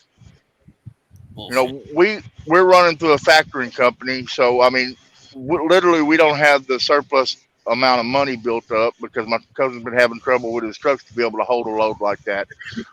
Basically $4,000 or $5,000 worth of loads, 5 days to a week to be able to get paid on these loads. So they basically made us go ahead. I mean, they said they was working on detention, but we couldn't wait, so we went ahead and built it. So now we won't get the detention. You know what I mean? No, It's no, a no, problem. Jamie. All you got to do is resubmit that. They'll update the rate con, and you can resubmit that. I do it all the time, brother. Yeah, my factoring is really hard on that kind of stuff, bro. My factoring, Outgo, we've been having problems with them. Like when we take out a fuel advance, they'll turn around and pay us the whole load, and then come back and take it out later, the money for the fuel advance. And I think they do that so they get the percentage on the whole amount of the money. You know what I mean? It's the only thing I can come up with. I don't know. Yep. But it's been a problem. I mean, I'm going to get with them Monday, and we're going to iron this out to where we can do an amendment on a rate con to be able to start getting this detention, because it's costing us a lot of money. You know, but that's what these people don't understand. You know, if I'm on time or I'm always an hour early, when I get there and my clock's ticking, if they take 6 hours, 7 hours to get me loaded or unloaded, that takes 6 or 7 hours off of my time clock that I can run and be productive and make money that week. So at running, you figure 60 to 62 miles an hour at even a base rate of $250 a mile, that's $150 an hour it costs me to sit in that door to get loaded and unloaded. Who should pay for that? And that's what I asked him. I said, okay, well, should it come out of my pocket and the 70 hours I can work on the week because I'm under ELD? Should the broker pay it? It's not the broker's fault. The shipper has to pay it. It's their fault. Either because they're backlogged, they're behind, they don't have workers. That is not my fault or my concern, and it shouldn't come out of my pocket because they can't do their job adequately when I've done my job adequately. So it's something we've been going around and around about and putting a lot of attention on, because it's something that needs to be fixed somehow. Sounds to me like that factoring company's hitting you twice for your percentage if they're doing that. If they're paying you the whole load on a fuel advance and then taking it back from you, and then when you present it to them again, they're charging you the percentage again. Yeah, that's what I'm seeing. You know, and we just now got that worked out this week. They've done it several times. We normally try not to get fuel advances. We don't like to get them, but sometimes, you know, you're in a situation where, well, that's, you know, if we had a couple of loads that took 2 or 3 days to get off, but paid more, and then we get it off, but it's like on Thursday, that load ain't going to pay until Monday. So sometimes we have to get a fuel advance to get fuel to keep it running till Monday. But it's been a problem. I think we've got it solved, that end of it, but we've got to get it solved to where we can go back and resubmit a amended rate con and get our money off them too, because it's costing us a lot of money. I had this same argument with a broker today for one of our reefer carriers regarding lumper fees, and they're like, "Oh, well, just have the driver pay." I said, "No, I'm not doing it. Not in the current market. I'm not having drivers lay out for. I don't never pay a lumper. No, you shouldn't will not have do to." it. And he's like, "Oh, well, that's part of." And I says, "No, I have one broker say that they didn't even pay the lumper fees." And I'm like, "Look, pal, that's in your contract with your shipper. That is not in the contract with the carrier." I says, now you're asking them to factor the fees for the lumper fee. I mean, it's minimal, but still. Or they want to charge you between $35 and $75 for a com check to pay the lumper. Yeah. Boy, that goes all over me, bud. I got a That's question. why I tell them up front. Why are you charging do me for a com check or an EFS check for you to pay your lumper? Yeah. Mm-hmm. That's not my business. I don't owe that lumper. You owe that lumper. That's y'all's product. That's the shipper. And That's the carrier, the receiver's product. Not mine. You know how many times I've had brokers refuse? I mean, even after they tell you submit the receipts and everything, we'll get your driver paid. Blah blah blah. You know how many times they don't pay? You're chasing them for months, and then if they pay, you're lucky. So that's the reason I tell there's some of them, like if I'm in the middle of the night, 1 or 2 a.m., and I know the brokers and they're one of my normal brokers, I'll go ahead and pay it out of pocket because I know first thing they're going to give me the updated rate call the next morning. But if I don't know the broker and it's not a broker that's in my network that I deal, I'm not paying a lumper. I don't care. I'll sit there until 8 o'clock in the morning when they get there, and then it is what it is. I'm not going to pay the lumper. My hat's off to you, man, because that's the reason that I dislike reefer so much. And I tell people if they're starting out, look, if you're going to be running off the load boards as a new authority with a reefer, you're better off go get a dry van at this point. I mean, because of the additional overhead, all of the downtime, and the fighting for the pay. I mean, it's ridiculous.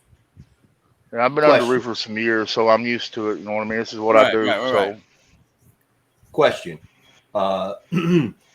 As of the 11th, DAT started delaying the capacity posting on their site, loads versus trucks, by a day. No more day of. Coincidence? There's been a lot of coincidences with DAT, Sonar, and Truck Stop in the last few weeks. That's because there's less trucks now. But also on the lumper, I always get the broker to put it in the rate con. Yeah, but putting it in the rate con, Chris, you're having to factor whatever percentage, and that's costing you more money. Can I say something though, Chris? Yeah. I'm not talking about the lumper actual fee. I have them write it on the rate con. Broker pays lumper fee and money codes. Okay. Period. I thought you meant having that into the rate com. As far as this capacity posting on their site, DAT, we have been bringing this issue up with members of Congress, and we have requested that DAT and Truck Stop and other large service providers be regulated and their business be looked at. So I would not say that is because of less capacity, Chris. I'm not. It could be. That could be. But we could also say that maybe Congress is doing its job. You know what I mean? Maybe phone calls are being made. Do you know what I mean? Possibly. Yeah, because you even brought it up with my congressman. Right. People in high places may be getting contacted. Brother, they opened Pandora's box. Right. Yep. Mm-hmm. So I would not say that is a coincidence or because of less capacity. As a matter of fact, I don't see why they would do that because of less capacity. It is what it is. Maybe. I don't know. I'd like to address something that Jamie So, and Shane were just talking about, and that is this. If I can tell you that I had a meeting with Billy Randall and Truckers Movement for Justice a couple of weeks ago, and we all brainstormed what you guys are talking about right now, and that's the reason why they're going to be boycotting and shutting down Hunts Point Market. If you read the flyer, you could see that some of the issues that you guys are talking about, they are going to be shutting down Hunts Point Market. Well, Hunts Uh, Point's lumber, notorious for it. I mean, lumber fees, uh, of detention. Look at the detention where that was my suggestion, $300 an hour for detention. Someone else suggested a lot less. I said, why are you going to suggest less? If this is negotiation, go with the highest amount and work your way down from there. throw it at the wall and see what sticks. Exactly. You know, That's last time I was in Hunt's Market, when I went in, they made me give them my debit card and my driver's license, or my credit Yep. card, one of the two, and my driver's license.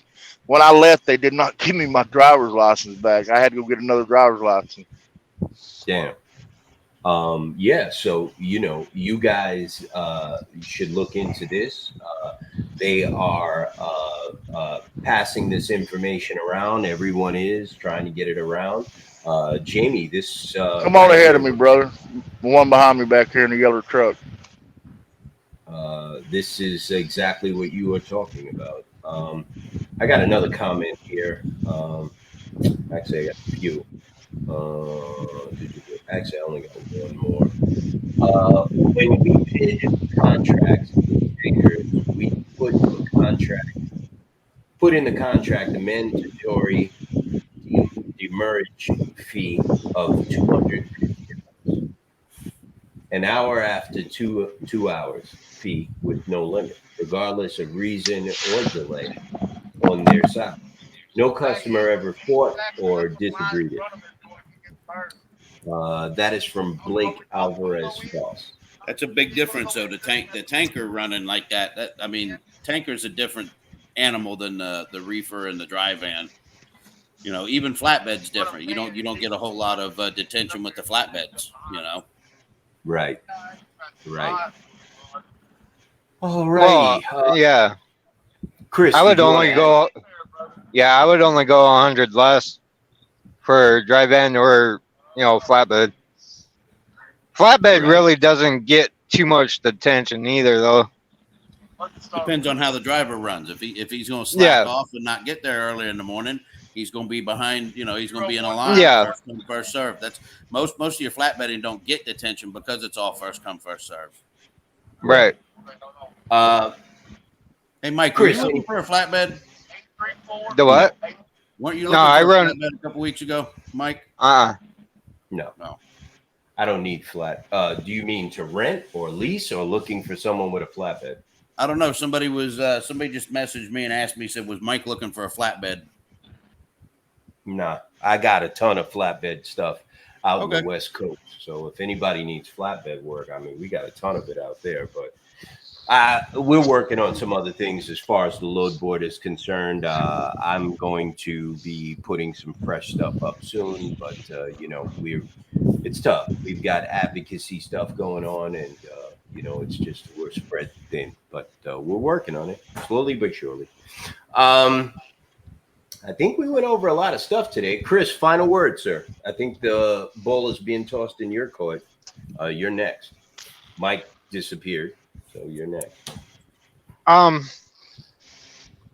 Stick to these rates. I mean, even this load that I'm on right now, I still got almost $3 a mile out of Idaho, coming down to Missouri. So It's a good place I to mean, be. yeah, and that's kind of why I stuck at that rate, because it is a 3-dropper. It's the only reason I took the rate, because normally I do that for 1-on-1, the same rate. Stick to your But- guns. Yeah. I only took the 3-dropper just because it was a good area. Negotiate hard. Don't sell yourself cheap. Yep. Thank you, Mr. Thank you, Ed McMahon. Thank you. Mr. McKinney. Hell of a show tonight. Covered a lot of ground. I mean, just like what I sent to Justin, I mean, what you were saying there, I mean, yeah, we all joke around. I mean, thinking of ourselves as mentors, that's a little bit off the wall. I mean, we're just a bunch of regular guys, but you know what?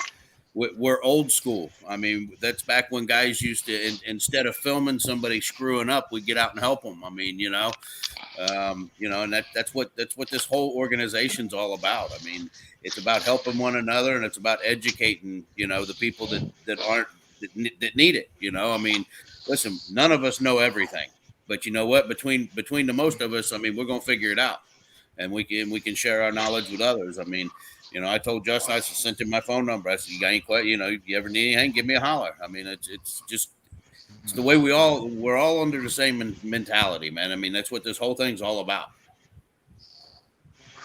I got to push back on you a little bit, Shane. Kevin Rutherford knows everything. Ask him; he'll tell you real quick. Yeah, you don't understand. Yeah. Especially about record companies. Listen, it's funny. He's a corporate schmuck. 903? 9? It's funny because when I started this group, the big thing was dedicated lanes. Right? You get these new people. Oh, I need a dedicated lane. I need a dedicated lane, Shane. Right? They got Shane. They got one truck, no trailer. They're power only. I need a dedicated lane. I need a dedicated lane. I heard everybody's got dedicated lanes. Dedicated lane. That used to be the biggest misconception in the group. And you get all these people, oh, don't do business with him. He doesn't have any dedicated lanes. I only want dedicated. How can you get a dedicated lane if you only have one truck and no trailer and you're power only? And what I mean? Let's go back to what I said before. Let's go back. No, even if you got a trailer, even if you do got a trailer, how are you going to do a dedicated lane? But my point is, what Justin brought up is the same thing, right? You get these people, and they're mostly people from other countries, right? Yep. They can't get their own authority because they're not citizens. They're not here. So they put these posts in a group that they want to buy someone's authority. So Justin has a very good question because I know he sees these posts all the time. You know what I mean? And it is a misconception. These are mostly people, they're foreigners. Maybe they're in Pakistan, India, Russia somewhere, and they're looking to purchase an authority because they're basically criminals. You know what I mean? And they know that there's people out there willing to sell them cheap. And that's another problem with this business. You know what I mean? That'll bring you back to double brokering, right? Well, see, that's I was just getting ready to say, because they're buying a 6 or 5 digit MC number versus the 7 digits that are current. Now, granted, even though it's still got new age on it, people it doesn't pull a red flag as much if they've got a 5 or 6 digit number. Correct. So they're not looking at it as a double broker concern, or potential double broker concern. Listen, I don't bring this up, but the phone calls that I get all day long from brokers, dispatchers, just other service, like it's never ending. I think Bill McKinney, he brought it up to me, like just the nonstop. Lately, it's just been nonstop. All the phone calls from brokers asking me if I got trucks available. Where are my trucks? Can we work together? It's just nonstop, man. Just like, it's almost like they're begging. You know what I mean? Like I just hang up the phone now. Like it's just so many. Are you guys getting the same call? Oh, we're getting flooded. It's nonstop. But I get calls all the time too. Is that Mike? Did Mike come back? Yep. Yeah, I'm back. Oh, yeah. Mike, you get the final word, bro. I get the final word. I'm sick and tired of hearing from these so-called dispatchers that can get me the best paying loads, and they're not working for cheap freight, and they don't use the load board. And the minute that I say, "So what's your MC?" "We don't have an MC." "Well, then you can't do what you're doing. That's illegal." "Oh, no, it's no illegal. It's no illegal." "Yes, it is illegal. You can't work directly shipping loads if you don't have an MC. And even if you have an MC and you're working directly shipping loads, you can only directly ship them to yourself unless you have a broker's license. So what's your broker MC?" And they're like, "We don't have an MC. We have a TIN." I said, "That's great. 15 minutes later on a computer, you have a TIN. Have a good day." "Oh, no. Dude, you are not talking to an idiot. You're talking president of recruiting for NOAA. Oh, we heard of you. You guys doing a good job." Yeah, keeping people away. I from don't people even like give them you. the time of day. I just hang up on them and block them. Why?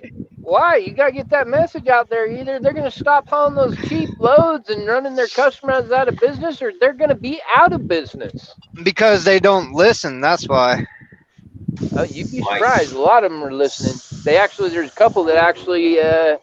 Well, you can wanted handle to be that because I members. ain't got the patience for that one. You got to have patience if you're going to be in this business, brother. Oh, I got patience. I don't have patience for the dispatching.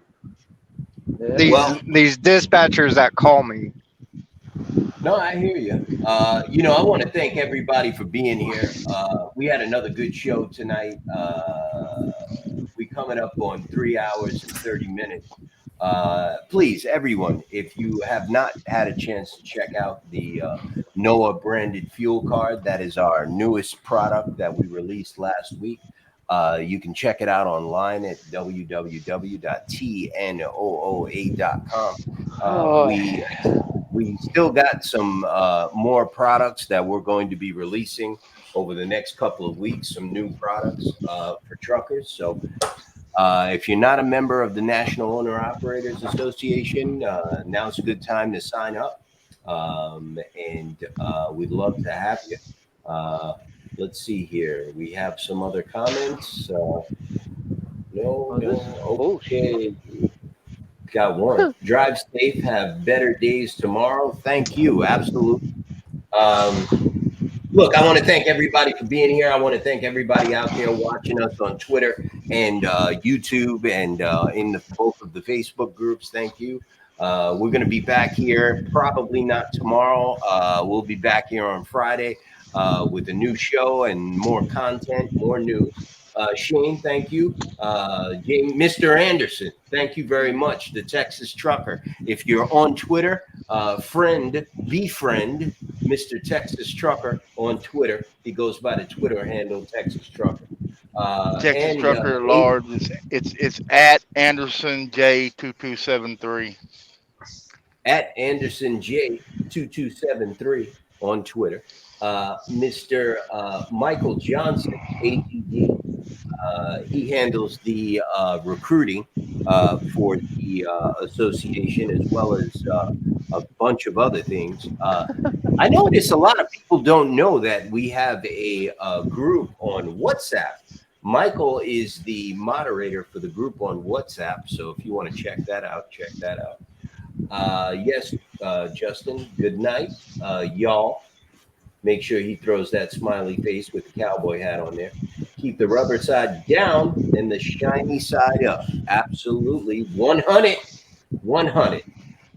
Someone asked me, but Mike, did you have your coffee first? I did not have my coffee until about 2 hours ago. So no, I did not. And I have a splitting headache right now because, if you don't drink coffee every day, if you normally do, you're going to end up with a headache.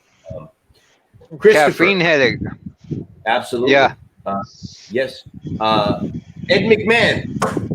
Ed, thank you. As usual, holding me down. ADD, thank you. Shane, thank you.